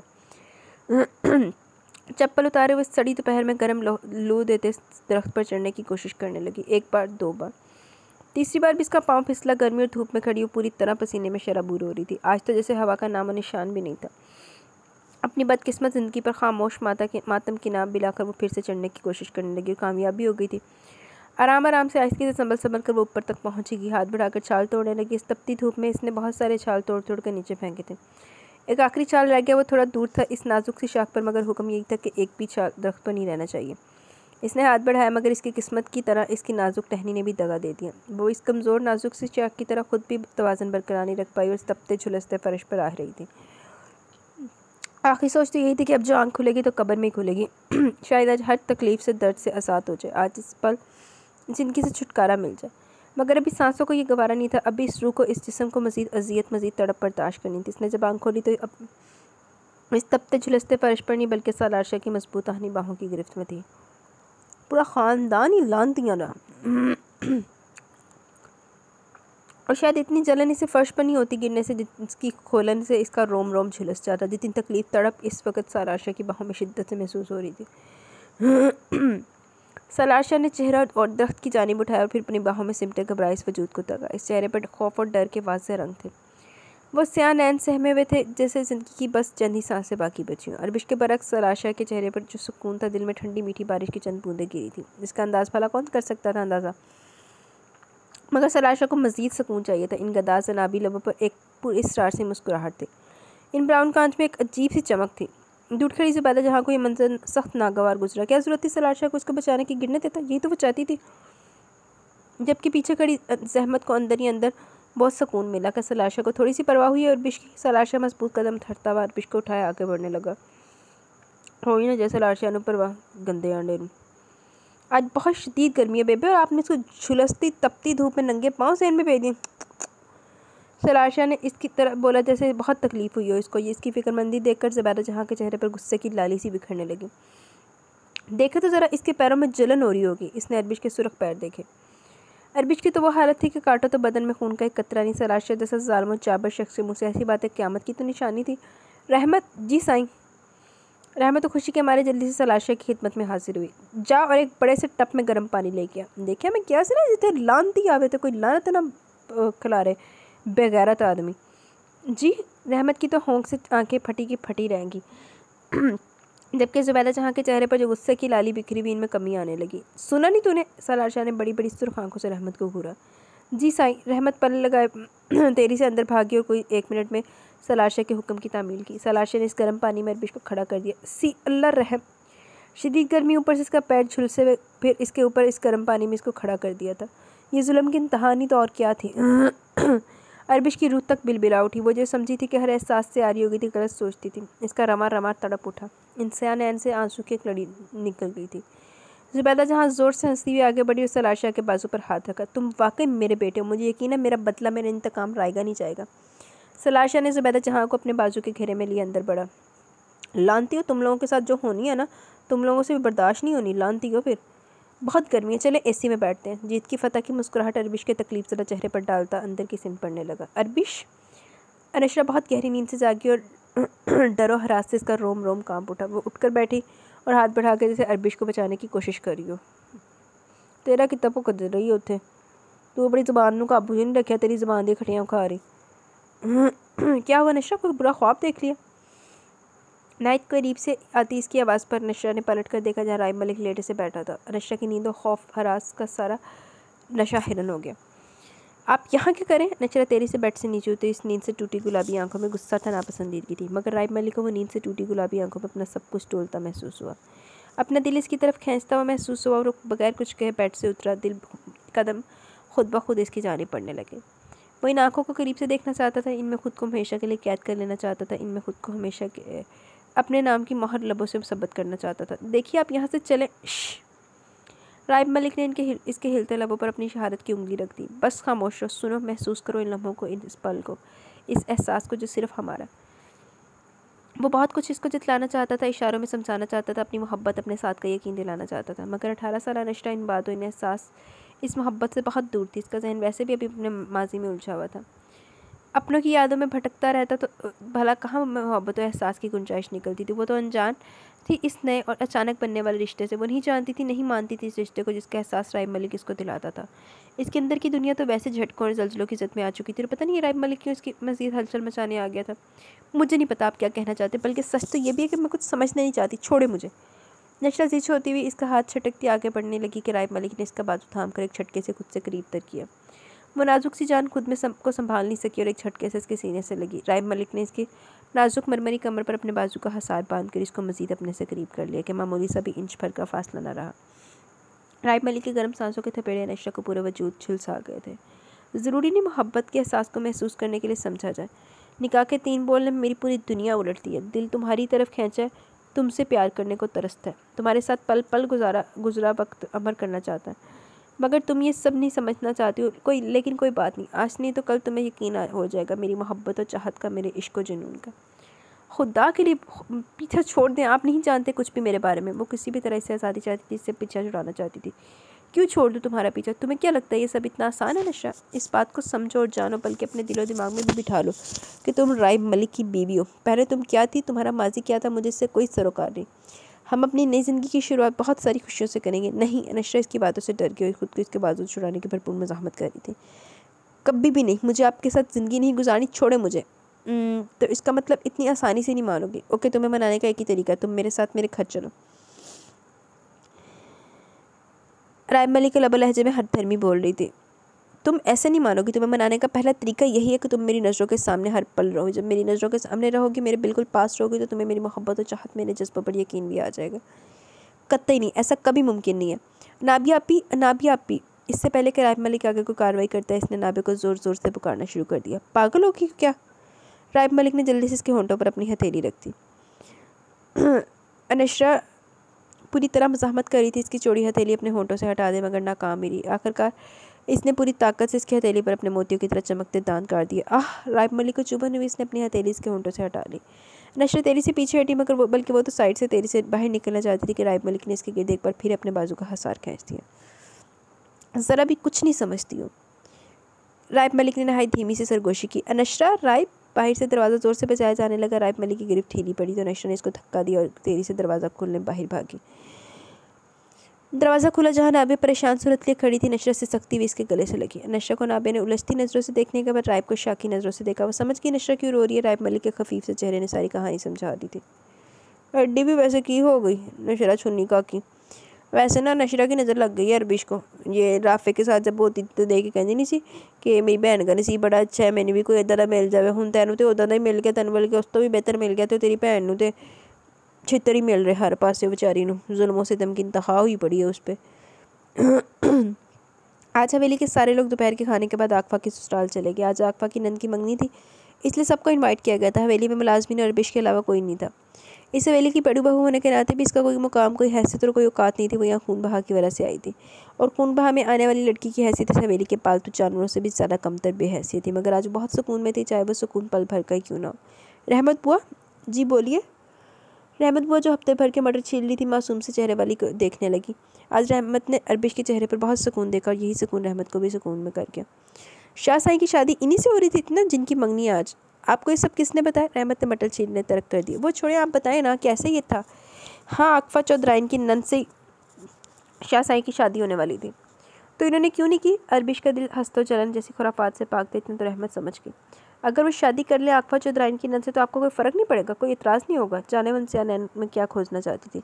नहीं भला मुझे क्यों कोई फ़र्क पड़ेगा और ना ही शादी के लिए कोई इतराज़ होगा। अरबिश दिल से चाहती थी सलाशा की शादी हो जाए। वो हवेली का हर काम मेहनत वाला काम करने को तैयार थी, चाहे रात भर ही क्यों ना कोई काम करने दे दिया जाए। कोलों की बैल की तरह लगी रहेगी मगर लबों पर हर फिर शिकायत नहीं लाएगी। मगर सलाशा के साथ गुजरा पल पल, लम्हा लम्हा वो किस अज़ियत और तकलीफ़ से गुजरती थी, सिर्फ वही जानती थी। और इसका रब, सलाशा ने इसके जिस्म के नहीं रूह के भी बखिए उधेड़ दिए थे। अगर मौत भी आए तो इसकी तकलीफ़ भी इस तकलीफ़ के आगे हेज थी लगे जो सलाशा लम्हा लम्हा देता था इसको। हर वक्त इसका रेशा रेशा बखेर देता। वो खुद को संभाल ही नहीं पाती, क्या नए सिरे से वो एक बार फिर इसको कांच के बारीक बारीक टुकड़ों की तरह बखेर देता। वो इस हवेली में सारी उम्र गुलामी की ज़िंदगी गुजारने की, अपनी छोटी प्यारी सी बहन रशा को बचाने के लिए आखिरी हद तक दर्द तकलीफ़ बर्दाश्त कर लेगी, जुल्म सह लेगी, बढ़ना पात दहकते अंगारों पर चल लेगी, आग की शोलों में लपेट के इसकी तपश को अपने अंदर समो लेगी। मगर सलाशा की बुरबुरियत, इसका तशद्दुद, यहाँ वो हारने लगी थी, टूटने लगी थी, बिखरने लगी थी। यहाँ इसकी हर सोच ख़त्म हो जाती। मुझे नहीं पता अरबिश बेटी की शाहसाई ने आकफा चौधराइन की नन से शादी क्यों नहीं की। रहमत बुआ अरबिश की तकलीफ ज़रा सोच से अनजान अपनी रूह में बोल रही थी। लेकिन शाहसाई तो पसंद करते थे ना इनको। अगर पूरी तरह मेरी जानकारी कर ली है तो कुछ काम करे। सलाशा की भारी और गंभीर आवाज़ पर वो दोनों बुरी तरह उछल कर रह गए। रहमत को तो अपनी गर्दन सूली पर लटकती महसूस हुई, जबकि अरबिश को ऐसा महसूस हुआ इसका सांस रुकने लगा, दिल की धड़कनें थमने लगी हैं, चेहरे की रंगत बिल्कुल जर्द सी हो गई थी। स्याह नैनों पर पहरा देती लंबी खमदार घनेरी पलकें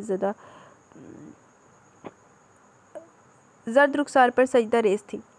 शुगरफी होंठों पर कपकपाहट सी वाज़ा तौर पर देखी जा सकती थी। नाजुक सा बदन हौले हौले लरसने लगा था। डर और खौफ के इसके रोम रोम से छलक रहा था। वहशत दहशत क्या कुछ नहीं छुपा था इन झुके झुके स्याह नैन में। साईं, ये सारे डब्बे स्टोर में रखवा दूँ? समंदर खान मौदब से सर को झुकाए खड़ा था। नहीं, सलाशा ने सख्ती से मना किया। इन सारे डब्बों को यहीं रख दे। जी हुक्म साईं। समंदर खान ने इन सारे डब्बों को वहीं हाल में मुलाजमों से रखवा दिए। एक एक करके सारे डब्बे वहीं रख दिए गए थे। रहमत ने हैरत भरी नज़रों से सलाशा को देखने लगा। के बाद इन डब्बों को देखा जो 50-60 के करीब थे और इस सब में किचन के राशन का सामान था। मगर सलाशा ने सारा सामान यहाँ क्यों रखवाया? वो तो किचन में बने बड़े से स्टोर में रखवाया जाता था। रहमत की सलाशा की लॉजिक समझ में नहीं आई। गंदे आंडे ने फिर कोई गंद सोचा होना। नैश आदमी। जाओ तुम लोग। सारे मुलाजमी सर को आंखों के फर्श पर झुकाए बाहर निकलते चले गए। ए लड़की, सलाशा ने नहायत हकारत से अरबिश को पुकारा। जी। वो सारे डब्बे एक एक करके ऊपर वाले पोर्शन में रख किया। जी बेहतर। कोई हैरानगी नहीं, कोई माथे पर सवाल नहीं, कोई, क्योंकि वह जानती थी इसका काम यही है, मेहनत मशक्क़त। रहमत जल्दी से खड़ी हुई ताकि अरबिश के साथ मिलकर वह इन भारी डब्बों को उठवा ले। तुझसे मैंने कहा कि तू भी ये काम करेगी। रहमत को डब्बा उठाते देख सलाशा गुर्राया। रहमत के हाथ वहीं के वहीं रुक गए। साईं, वो गुम कर अपनी शक्ल बना, यही ज़मीन में जिंदा गाड़ दूंगा। रहमत पूरी जान से काम करेगी। सलाशा के चेहरे पर सख्ती गुर्राहट देखकर रहमत ने वहाँ से जाने में आफियत जानी। जाती हुई रहमत को सलाशा ने बुरी तरह घूर के देखा। रहमत जानती थी अगर इसको ये थोड़ी सी राहत मिली है तो सिर्फ इसलिए कोई बहुत पुरानी मुलाजमा इस हवेली की। अगर कोई नई मुलाजमा होती तो अब तक इसका काम तमाम हो चुका होता। अरबिश ने अपना काम करना शुरू कर दिया। वो आगे बढ़ी और एक एक करके डब्बे उठा उठा कर ऊपर ले जाती रही कि गो के डब्बे बहुत ज़्यादा भारी तो नहीं थे, मगर ऊपर नीचे के चक्कर ने जैसे इसके दोनों पैरों की जान ही निकाल दी। इसका तनफ्फुस कभी बहुत तेज़ हो जाता, कभी बहुत धीमा। मौत से भी बेहतर मौत क्या होती है, इस पल इसने शिद्दत से महसूस किया।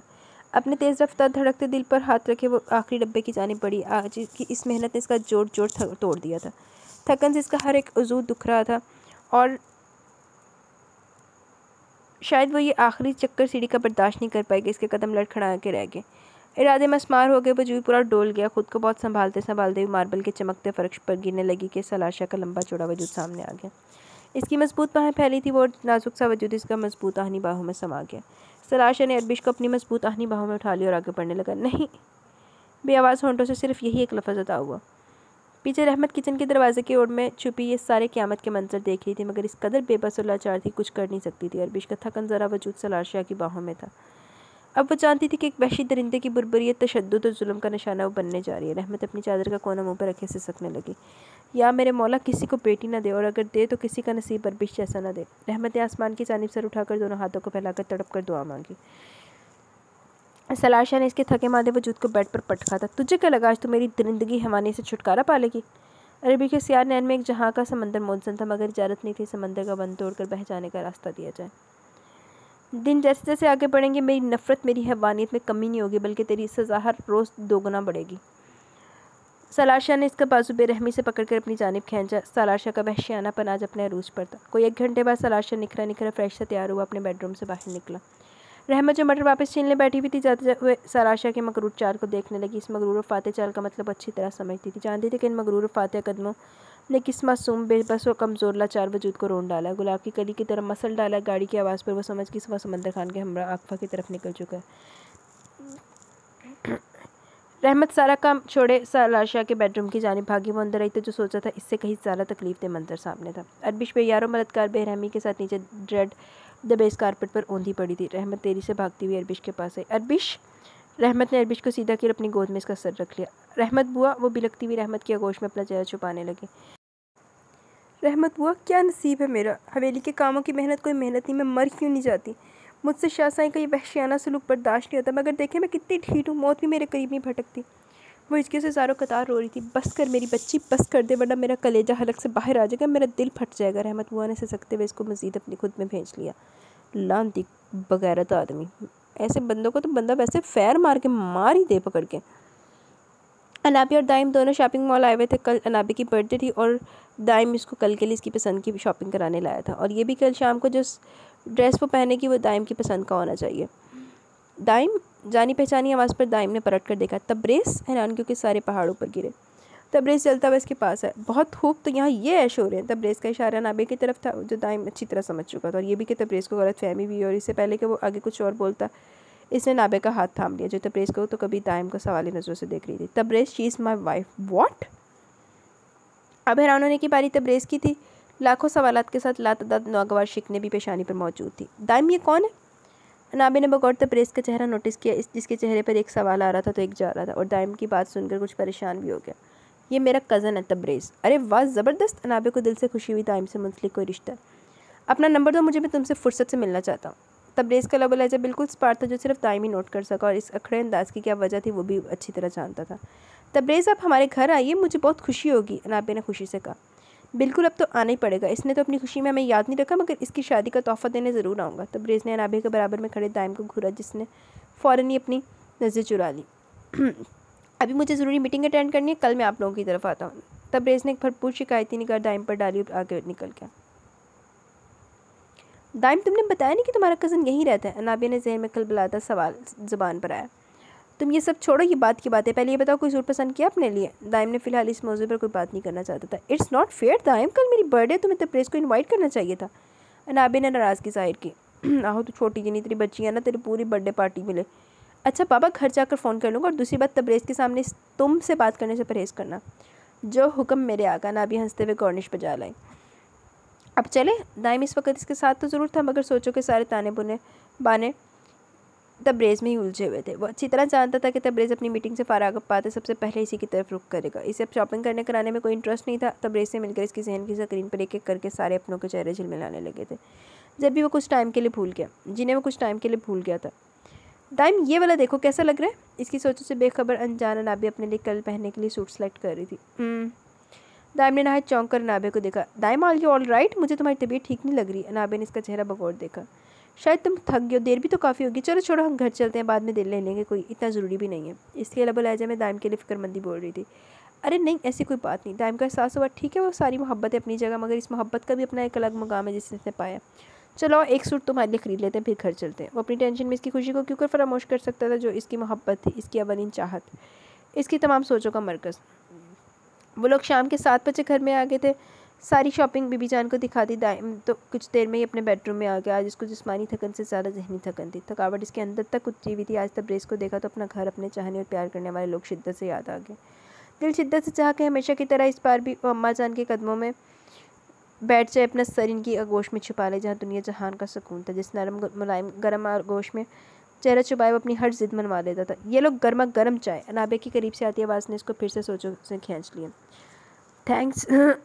इसने मुस्कुराते हुए अपना भांप उड़ाता कप उठा लिया।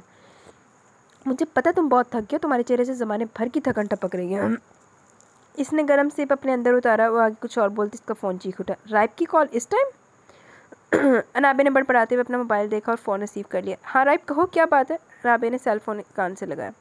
सबसे पहले तो मुझे ये बताओ दाइम कहाँ है? वहाँ से नाराज़गी भरा जवाब अंदाज था। दाइम मेरे सामने क्यों, सब खैरियत तो है ना? मैं कोई पिछले 1 घंटे से फ़ोन कर रहा हूँ, उठा क्यों नहीं रहा? अभी घड़ी में सिर्फ 9 बजे, मुझे नहीं लगता कि तुम लोग इतनी जल्दी सो भी जाओगे। बात क्या, इतना गुस्सा क्यों हो रहा है? असल मौक़िफ़ की तरफ आओ। अनाबे समझ कि इसने फ़ोन क्यों किया, मगर छेड़ना मकसूद था।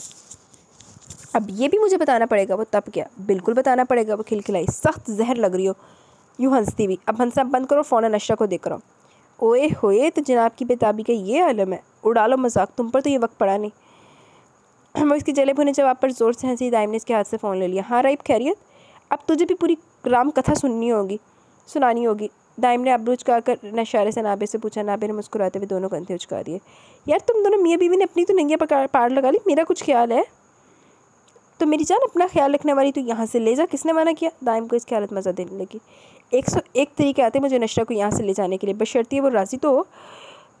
चलो नीम रजामंदी जाहिर कर दे। जी दुरुस्त फरमाया। 101 तरीके हैं तेरे पास, मगर बल्कि मेरे हिसाब से तो एक गिनती भी कम है। 101 तरीके के बजाय 1001 तरीके हैं, जिसका अंदाज़ा इसी दिन लगा लिया था मैंने। दाइम का इशारा इसके निगाह से था। अभी फ़िलहाल मेरा मूड नहीं है तुझसे बहस करने का, इसलिए मेहरबानी होगी मेरी इससे बेहतर से मेरी बात करा दी जाए। ओहो, इतनी बेकरारी, जबकि वहाँ से तो घास भी नहीं डाली जाती। मेरी जान, ये घास फूस तो तुम्हारी गज़ा, हम तो डाइट के कायल हैं। ठीक कहता हूँ मैं, ठटाई में रिकॉर्ड कायम किया हुआ तूने, बगैरती के सारे झंडे ज़मीन के अंदर गाड़े हुए हैं। दाइम का चेहरा खिफ़्फ़त से सुर्ख पड़ गया। नाबे ने इसकी सुर्ख रंगत देखी तो समझ की वहाँ फ़ोन के इस पार से कुछ तो ऐसा जुमला कहा गया था जिससे कसा होगा, जिसने दाइम को खफीफ सा कर दिया। वो दाइम के रंग को पहचानती थी, अंदर तक इसको जानती थी। मुझे दो फ़ोन। इसने दाइम के हाथ से फ़ोन चक लिया। ये तुमने मेरे मेमने को ऐसा क्या कह दिया कि वो झेंपा जा रहा है? ये तुम अपने मेमने से पूछना। फ़िलहाल मैं जल्दी से मेरी अनशरा से बात कराओ। ओके, देती हूँ, वेट करो। नाबे बाहर निकली और ऊपर की जानिब कदम बढ़ा दिए। धीरे से दरवाज़ा बताया। कौन? हल्की सी आवाज़ आई। अनशरा, दरवाज़ा खोलो, मैं अनाबिया। जी अनाबिया, आप ही कहिए। इसने अनाबिया की आवाज़ सुनकर दरवाज़ा खोल लिया। अनशरा, राइब तुमसे बात करना चाहता है, लो बात कर लो। नाबे ने फ़ोन इसकी तरफ बढ़ाया। नशर ने फ़ोन को देखा, फिर नाबे को। मुझे नहीं करनी इनसे बात। इसने रूठेपन से कहा। नाबे के लबों पर धीमी सी मुस्कुराहट रेंगी। सुन तो लो, वो क्या कह रहा है? क्या कह रहा है? नहीं, वो आप इनसे मना करें, मुझसे बात नहीं किया करें। इसकी सारी बातें फ़ोन के इस पर राइब मलिक सुन रहा था। अब क्या करूँ? नाबे ने फ़ोन कान से लगाकर राइब मलिक से पूछा। तुम्हें क्या करना है? जो करना मुझे ही करना है। तुम दोनों मियाँ बीवी तो हो ही ना कारा। राइब मलिक के सुलगते जवाब पर नाबे कहका लगाकर हंसती चलेगी। बाद में ये दांत निकालना, पहले फ़ोन लाउड स्पीकर ऑन करो। ओके बाबा, करती हूँ। अनाबे ने हंसते हुए फ़ोन का लाउड स्पीकर ऑन कर दिया। अब बोलो। अनशरा तक तुम्हारी आवाज़ जा रही है। अनशरा, अनाबे से फ़ोन लो और कमरे में जाओ, मुझे तुमसे बात करनी है। मगर मुझे आपसे कोई बात नहीं करनी, तनकता हुआ जवाब हाजिर था। तुम फ़ोन लेकर रूम में जा रही हो, मैं डायरेक्ट तुम्हारे रूम में आ जाऊँ। अजीब धौंस भरी धमकी थी। अनशरा के चेहरे की तो हवाइयाँ ही उड़ गई। इसने नाबिया को देखा तो चेहरा नीचे किए मुस्कुरा रही थी। नाबिया अपी, अनशरा ने मदद तलब नज़रों से नाबिया को देखते हुए पुकारा। नाबिया को इसकी मासूमियत पर बहुत प्यार आया। बात कर लो, सुनो वो क्या कह रहा है। नाबे ने लाउड स्पीकर को ऑफ किया और फ़ोन इसको थमा कर नीचे चली गई। नशरा फ़ोन लिए अंदर आके, जल्दी कहिए क्या कहना है, मुझे नींद आ रही है। यहाँ मेरी नींदें उड़ी हुई हैं, तुम्हें नींद आ रही है? नहायत धीमी सरगोशी थी। अब मुझे क्या पता आपको नींद क्यों नहीं आ रही, बस सही मानो में जिद होगी। तुम पास होती, दिल के करीब होती तो बताता कि अब तक नींद क्यों जाग रहा हूँ। मैं कुछ नहीं जानती। इसके खाक पल्ले न पड़ी इसकी बातें। राइब मलिक ने एक गहरी सांस ली। अब एक ही तरीका है मेरे पास तुम्हें सब कुछ समझाने के लिए। तुम्हें यहाँ अपने पास अपने बेडरूम में लाना ज़रूरी है। हमारा लुदला लहजे में कहता, नशरा के जिस्म से जैसे जान खींच गया। कतई नहीं, ऐसा किसी सूरत मुमकिन नहीं है। तो क्या अपना घर अपने शौहर को छोड़कर वहीं नाबे के पास पड़ी रहोगी? देखिए, आपने मुझे बेवकूफ़ बनाया और अपनी चालाकी से मुझसे निकाहनामे पर दस्तखत करवाएं। चालाकी नहीं मेरी जान, समझदारी को। बहरहाल जो भी है, मगर अब मैं तुम्हें यहाँ अपने बेडरूम में देखना चाहता हूँ। तुम जल्दी से आ जाओ। मैं तुम्हारे बगैर नहीं अब रह सकता। नशरा कुछ नहीं बोली। इसकी कुछ समझ में नहीं आ रहा था कि क्या बोले। क्या वो स्वीटहार्ट खामोश क्यों होगी? क्या अभी से तुम मेरे संग ख्वाबों के हसीन वादियों में सफ़र नहीं करने लगी? वो इसकी खामोशी से महसूस होता हुआ बोला था। बस फजूल की बोलते रहा करें, मुझे नहीं सुननी आपकी कोई बात। अनशरा ने मज़ीद कुछ बोले, लाइन डिस्कनेक्ट कर दी। राइब मलिक हौले से मुस्कुरा दी। अपने फ़ोन में इस दिलरुबा की तस्वीर देखने लगा जो अब इसकी जान से ज़्यादा कीमती शय थी। इसकी ज़िंदगी, इसकी कायनात थी। इसकी आती जाती सांसों में खुशबू बनकर महकती थी। कहाँ तक बचोगी? कोई बात नहीं, कल मुलाकात करते हैं तुमसे। धीमे से लहजे में बोलता हुआ इसने नशा की तस्वीर पर अपने लब रख दिए। राइब मलिक तो बिल्कुल ही रटू है आप। तो नशरा बीबी ने मुँह नहीं ला रही। अस्सलाम वालेकुम। वालेकुम अस्सलाम, कैसे आप? नाबे को तब्रेज़ के आने की बेहद खुशी हुई। Fine and it's no you. Happy birthday to you. Tabrez ने खूबसूरत से गिफ्ट रैपर में लिपटा गिफ्ट इसकी तरफ बढ़ाया। थैंक्स, बट इसकी क्या ज़रूरत थी? खुश दिली से कहते हुए इसने वो गिफ्ट थाम लिया। बीबी जान और नाबे से मिलकर तब्रेज़ को बहुत अच्छा भी लगा और खुशी भी साथ के, लेकिन इसने दाइम से अकेले में मिलना था जिसकी ख्वाहिश इसने जाहिर कर दी। दाइम, तुम तब्रेज़ भाई को बेडरूम में ले जाओ। नाबे के बोलने पर दाइम ने इसको घूर के देखा। वो खसियासी गई थी। इसकी घूरी को वो समझ गई थी। मेरा मतलब था आप दोनों बेडरूम में चलिए, मैं कुछ देर में चाय ले आऊँगी। आहो तुम कह रही तो फिर नाबिया ने भी बाज नहीं आना। तो दाइम बेचारे दर्द तो बहुता खून दे ही नाबिया साड़ देंदी। नाबे के गड़बड़ाने और दाइम के घूरने को तब्रेज़ समझ गया। लबों की तराश में मुस्कुराहट से खिली। दाइम और तब्रेज़ दोनों बेडरूम में आ गए। दाइम जैसे आगे बढ़ा, पीछे से तब्रेज़ ने दरवाज़ा लॉक कर दिया। दाइम ने पीछे पलट कर देखा, तब्रेज़ के चेहरे पर नहीं, आंखों में भी गुस्सा दहक रहा था। वो अपनी दोनों हाथों की दोनों आस्तीनें ऊपर को फोल्ड कर रहा था। नो। इससे पहले दाइम पीछे हटता, तब्रेज़ का ज़ोरदार मुक्का इसके पेट पर लग चुका था। तब्रेज़ मेरी बात सुन। मगर तब्रेज़ ने एक नहीं सुनी और एक ज़ोरदार मुक्का इसके जबड़े पर चढ़ दिया। वो बेड पर गिरा। नहीं सुनने मुझे तेरी कोई भी बात। पहले तबीयत बड़ी धुलाई करूँगा, तेरी हड्डियाँ तोड़ूंगा, इसके बाद तुझे इस काबिल छोड़ूंगा कि तू कुछ बोलने के काबिल हो सके। खड़ा हो। इसने हाथ के इशारे से इसको खड़े होने के लिए कहा। वो अपने बचाव के लिए खड़ा तो हुआ, मगर तब्रेज़ ने एक बार फिर इसको ढेर कर दिया। देख, मैं ऐसा कुछ नहीं चाहता था, मगर कब कैसे क्यों मैं कुछ नहीं जानता। मुझसे पहले एक मुक्का फिर पड़ता, वो नीचे को हो गया तो तब्रेज़ का मुक्का हवा में लहरा गया। दाइम के वार से बचने के लिए भागा। तब्रेज़ इसके पीछे भागा। पूरे कमरे में गोया दौड़ का मैदान लग गया, मगर तब्रेज़ का सांस फूलने लगा था। अखड़ी अखड़ी सांसों समेत वो वहीं खड़े का खड़ा रह गया। खांसी का ख़त्म न होने वाला दौरा था उठा था। दाइम तेरी से इसके पास गया और इसको थाम कर सोफे पर बैठाया। जल्दी से पास पहले इसकी कोट की जेब से ऑक्सीजन पंप निकाला और इसके मुंह में पंप करने लगा, जिससे इसकी सांसें बहाल हुई। और फिर पानी का गिलास भर कर लाया और इसको पूरा पानी पिला दिया। दिमाग ख़राब हो गया तेरा, क्या ज़रूरत थी इस तरह भागने की? दाइम ने इसको डांटा। मुझसे ज़रा बकवास करने की ज़रूरत नहीं, ना ही हमदर्दी जताने की ज़रूरत है। तब्रेज़ ने भी इसको झड़क दिया। और तब्रेज़ को बचपन से वो किस तरह मनाता आया था, इसने अपने दोनों कान पकड़ लिया और इसके सामने घुटनों के बल आ बैठा। सॉरी। मस्कीनी सी सूरत लिए वो तब्रेज़ को देखने लगा। दिल तो चाह रहा है कि तुझसे ज़िंदगी भर बात ना करूँ, हमेशा के लिए नाराज़ हो जाऊँ, मगर क्या करूँ, तुझसे मोहब्बत भी तो बहुत करता हूँ। और फिर इसके दोनों हाथ तब्रेज़ के कानों से हटाए और इसके गले से लगा था। इतनी बड़ी बात तूने मुझसे छुपाई, किसी को खबर नहीं होने दी कि तूने यहाँ शादी भी कर ली है। ज़ुबान पर शिकवा तो आंखों में नाराज़गी थी। बस सब बहुत अचानक और मैं बताना चाहता था तुझे। हाँ, जब बताता, जब मैं कब्र में मरो मट्टी तले दफन हो जाता। तब्रेज़। दाइम ने तड़प कर इसको देखा, ना सिर्फ खींच कर इसको अपने गले से भी लगा लिया। ये जो कोई बंदा दादी गल्ला करता ना, मैनू ना धचका जिहा लग जाता। अल्लाह ना करे तुझे कुछ हो। हाँ, बहुत मोहब्बत करता ना, अगर जितना भी जान छिड़कता होता तो कम से कम एक फ़ोन ही कर देता, ना आता तेरी शादी में तो कहता। दाइम ने पिछले कुछ अरसे में गुजरी एक रोज़ दाद इसके गोश्त गुजार कर दी। अब तो ये बता, क्या चॉइस बची थी मेरे पास? ठीक है, तो नाबी भाभी से मोहब्बत करता तो इनको पा भी लिया, मगर वो इसका क्या जो तेरे इंतज़ार में आज भी बैठी है? कौन? बास का। दाइम ने इसकी एक लंबी सांस भरी और वहाँ से खड़ा हो गया। मैंने अम्मा जान को सब बता दिया था। अपनी शादी के बारे में भी? तब्रेज़ ने हैरान होकर देखा। नहीं, इस बारे में किसी को कुछ इल्म नहीं है। कब तक छुपा के रखेगा? पता नहीं। इसकी पुरसोच नज़रें किसी गैर मरई नुक्ते पर अटकी हुई थी। बाबा की तबीयत बहुत ख़राब है, तेरी जुदाई ने इनको बहुत निढाल कर दिया। क्यों, क्या हुआ बाबा को? इसके चेहरे पर फिक्रमंदी के साए मंडलाने लगे। अपनों की मोहब्बत की तड़प इसके हर उज़ू से छलक रही थी। तू नहीं जानता इनकी वाहद कमज़ोरी क्या? उल्टा सवाल किया था। दाइम ने बगौर तब्रेज़ को देखा। Hello, many happy returns of the day. मेरी प्यारी सी झल्ली दोस्त को सालगिरह मुबारक हो। राय मलिक ने गिफ्ट नाबे की तरफ बढ़ाया। Thanks my best friend. इसने मुस्कुराते हुए थाम लिया। बीबी जान कहाँ है? वो अभी ईशा की नमाज़ पढ़ने अपने रूम में गई हैं। और वो हमारा सरदार पठान? इसके लबों पर शरीर मुस्कुराहट थी। इसका कोई कज़न है, वो दोनों बेडरूम में कुछ डिस्कशन कर रहे हैं। इसका अभी अगर सरदार साहब ने सुन लिया तो खून में जोश आ जाएगा। बर्थडे सेलिब्रेट की बजाय 1 घंटे का लेक्चर सुनने बैठ के। ठीक कहते हो, आज तो इसके अपने वाले आए हैं। नाबे ने दबान दांतों तले दबाकर कहा, जिस पर राय मलिक हौले से हंस दिया। और ये हमारी निस्बेहतर कहाँ गोशे नशीन है? इसकी मतलाशी नजरें इधर उधर दौड़ रही थी। नशा अभी भी गई है तैयार होने। इसको पता मैं आ रहा हूँ, इसलिए खुशफहमी दूर करो। इसको पता नहीं है तुम आ रहे हो, इसलिए ज़बरदस्ती तैयार होने इसको ऊपर भेजा। ओके, फिर मैं ऊपर ही चलूँ? वो मुस्कुराता हुआ सीढ़ियों की तरफ बढ़ने लगा। सोच लो, इस दफ़ा तो दांतों से काट कर हथेली पर निशान छोड़े थे, इस बार अपने नाखूनों से तुम्हारा चेहरा ही न बिगाड़ दे। राय मलिक इसकी बात पर चौंक कर पलटा। तुम जासूस लड़की, तुम्हें आकर पूछता हूँ, पहले ज़रा इस बेवकूफ़ों के सरदार से निपट लो। वो इसको घूरता हुआ आगे बढ़ गया। नाबिया के जानदार कहके ने दूर तक इसका पीछा किया। राय मलिक ने हौले से नशा के रूम में कदम रखा। वो सामने कदावर आईने में क़यामत हाथी खड़ी थी। ब्लू एंड पैरट नेट के कंट्रास्ट इसकी खूब घेरदार फ्राक में इसके मैदे जैसी रंगत खूब बाहर दिखा रही थी। बिना मेकअप के वो अपने लंबे स्याह सिल्की बालों से उलझ रही थी और यही उलझन इसके चेहरे पर भी थी, जिसका मतलब इसको सब अच्छा नहीं लग रहा था। बिना आवाज़ मजबूत कदमों के आगे बढ़ाता वो बिल्कुल इसके पीछे जा खड़ा और दोनों बाजू इसकी कमर के गिर्द बांध के थोड़ी इसके शाने पर धरती। अनशरा इस कार्रवाई के लिए कतई तौर पर राजी नहीं थी। हेयर ब्रश इसके हाथ से गिर गया। वो एक झटके से पलटी। मुकाबले राय मलिक को देखकर पूरी जान से सुलग कर रह गई और इसकी बेबाक हरकतें तो मजीद से जैसे अंगारों पर बिठा दी। आप फिर आगे? और ये क्या हरकत है? मगर इसको सुन कह रहा था, वो तो बस यकटक इसका सादा हुस्न देख रहा था। एक हाथ बढ़ाकर इसकी मरमरी कलाई थाम कर इसको अपने करीब खींच लिया। वो किसी नाजुक सी टूटी शाह की तरह बल खाती इसके कसरती सीने से लगी थी। वो इन ब्राउन कांच में दिलेरी से देखकर गुस्सा करना चाहती थी, इसे खूब बातें सुनाना चाहती थी।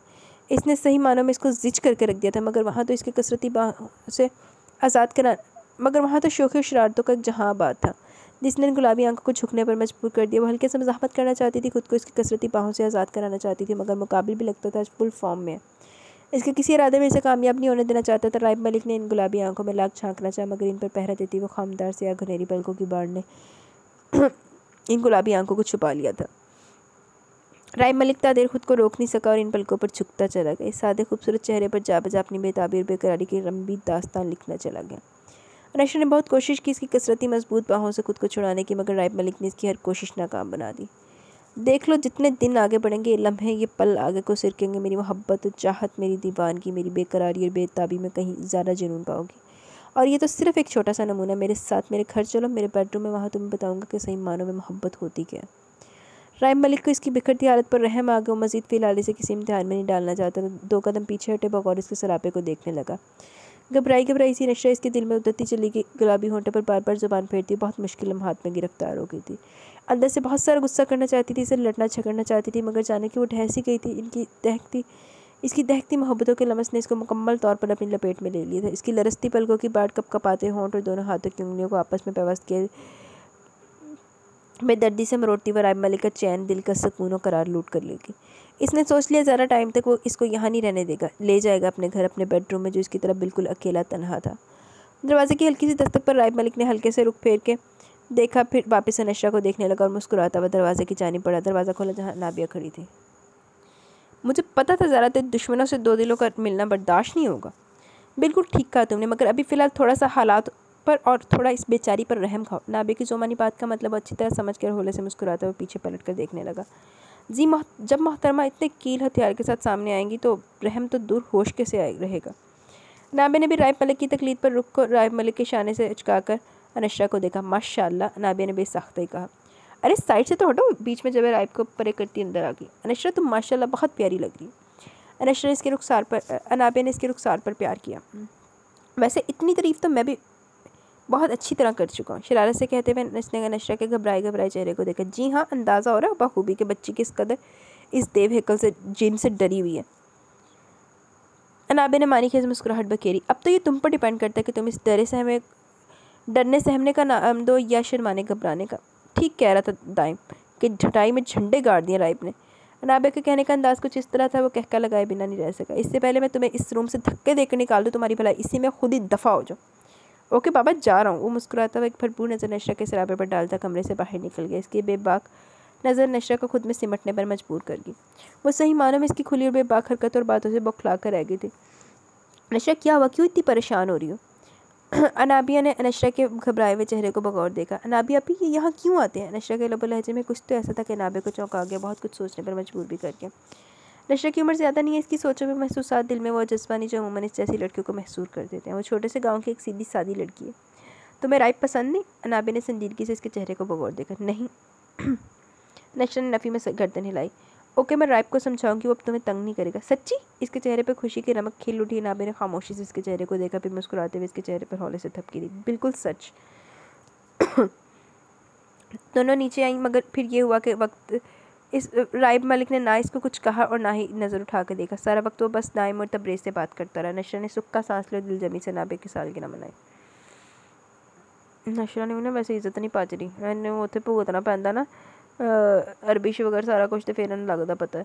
वैसे यार ये ना निचोड़ निकल आया है नावल्स का ना, कि चंगा बंदे ने वैसे ना कोई जीन नहीं देंदा। पहले पिछले नावल में मेरा शादल मुर्तज़ा था, उन्होंने नहीं कोई जीन देंदा सी, ते ਇਹਦੇ ਵਿੱਚ अरबिश ਦਾ जीना महाल किया पे ਇਹਨਾਂ ने जिंदगी तंग की भी ਉਹਦੇ ते।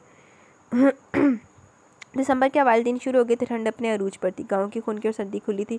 ऐसा महसूस हो रहा था जैसे ठंड नस नस में घुस रही हो, और ऊपर से सर्दी की पहली ठंडी बर्फीली बारिश।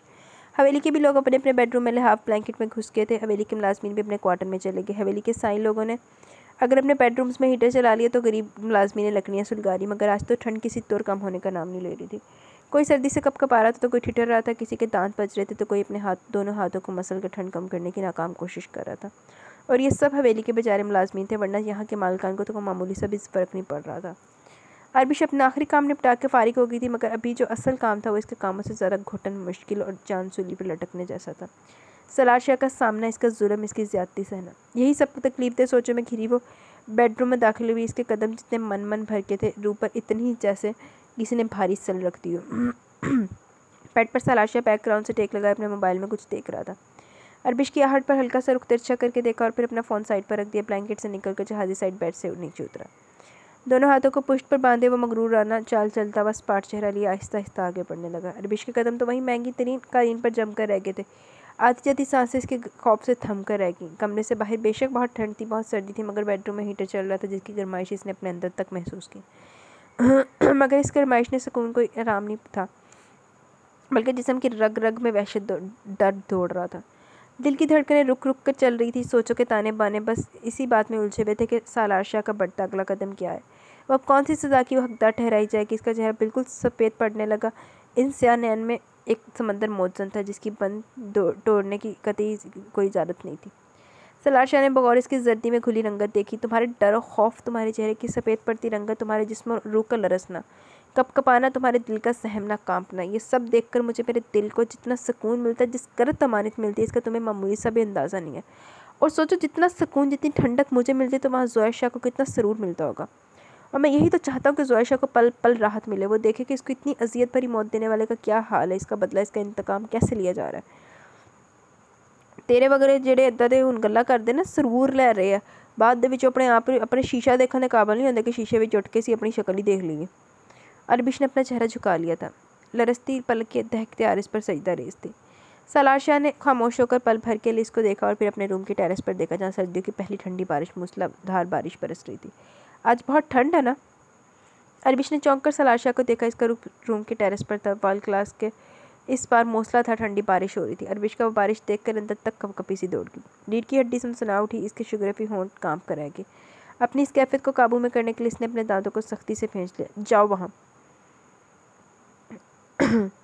सलाशा ने इसको टेरेस पर जाने का इशारा दिया था, बल्कि हुक्म दिया था। अरबिश की आंखें फटी की फटी रह गई। इसकी तो बारिश की ठंड सोचकर ही जान निकली जा रही थी और इसको बारिश में खड़ा रहने का हुक्म सुना रहा था। इसे याद था वो नशरा की बनिस्बत बिल्कुल मुख्तलिफ मजाज की थी। इसे हल्की सी ठंड में भी ज़ुकाम, खांसी, बुखार हो जाता। बारिश में भीगने से सख्त नापसंद था। हल्की हल्की बूंदाबांदी में वो एक कोने में चादर ताने दुबक कर बैठ जाया करती या लेट जाती थी। सुगरा जानती थी अपनी नाजुक बेटी को, इसलिए जैसे ही ऐसा मौसम शुरू होता फ़ौरन इसके लंडे उबाल कर खिलाती, चिकन का सूप बनाती या गरम गरम दूध में मेवा पीस कर पिलाती कि किस तरह बस इसको ठंड ना लगे। नशरा तो इसका इस कदर मजाक उड़ाती है, खूब इसकी हरकतों पर हंसती, हालांकि सुगरा खूब डांटती हुई। क्या सोच रही हो? मैंने कहा वहाँ जाओ। अरबिश ने नहायत बेबस नज़रों से सलाशा को देखा तो आज ये सफ़र इसके लिए मुतय्यन कर दिया गया। वो थके थके कदमों से टेरेस की जानिब बढ़ने लगी। वाल क्लॉक ग्लास कप कपाते लरसते हाथों से खोला। हवा का एक ठंडा यक छौंका इसकी नस नस में सरायत कर गया। बेसाख्ता इसने अपने दोनों बाजू को सीने पर बांध लिए। पीछे कर सलाशा जिसके चेहरे पर सुकून पर मुस्कुराहट ब्राउन कांच में खता कर नशा हलकुरे ले रहा था। वो चलता हुआ ग्लास बॉल तक आया और अंदर से ग्लास बॉल लॉक कर दिया। अरबिश की आंखों में ठांठे मारता समंदर जैसे ठंडी बारिश में बहने का रास्ता मिल गया। ठंड और सर्दी से वह थर थर कांपने लगी। इसके दांत बजने लगे, शुगरफी लबों पर नीलाहट सी आने लगी। खुद में सिमटी वो कैसे खुद को इस सर्दी की बारिश से बचाए, और जिसने ये सज़ा इसके लिए तजवीज़ की वो खुद तो आरामदेह नरम मुलायम बिस्तर में लहाफ में जाकर सो गया। ऐसी नरम मुलायम बिस्तर तो बेची मर जावे जानवर जिया, जिसे ना ही अरबिश की कोई फिक्र थी और ना ही कोई परवाह। वो क्यों इसको तिनका तिनका करके मारा था? एक ही दफ़ा में, एक ही झटके में क्यों इसकी जान ही ले लेता? इसके जिस्म से इसकी रूह को आज़ाद क्यों नहीं कर देता? मेरे मौला, उफ़। अरबिश ने तकलीफ़ से सख्ती से आंखें मीच ली। वो तकलीफ़ भरी दर्द भरी सोचे जिसकी गिरद लिपटी हुई थी, इनसे छुटकारा मुश्किल था। आज तो लगता है रब सोना खूब छाजो मी बरसाएगा। इस कदर ठंड अचानक से क्यों कर बढ़ गई?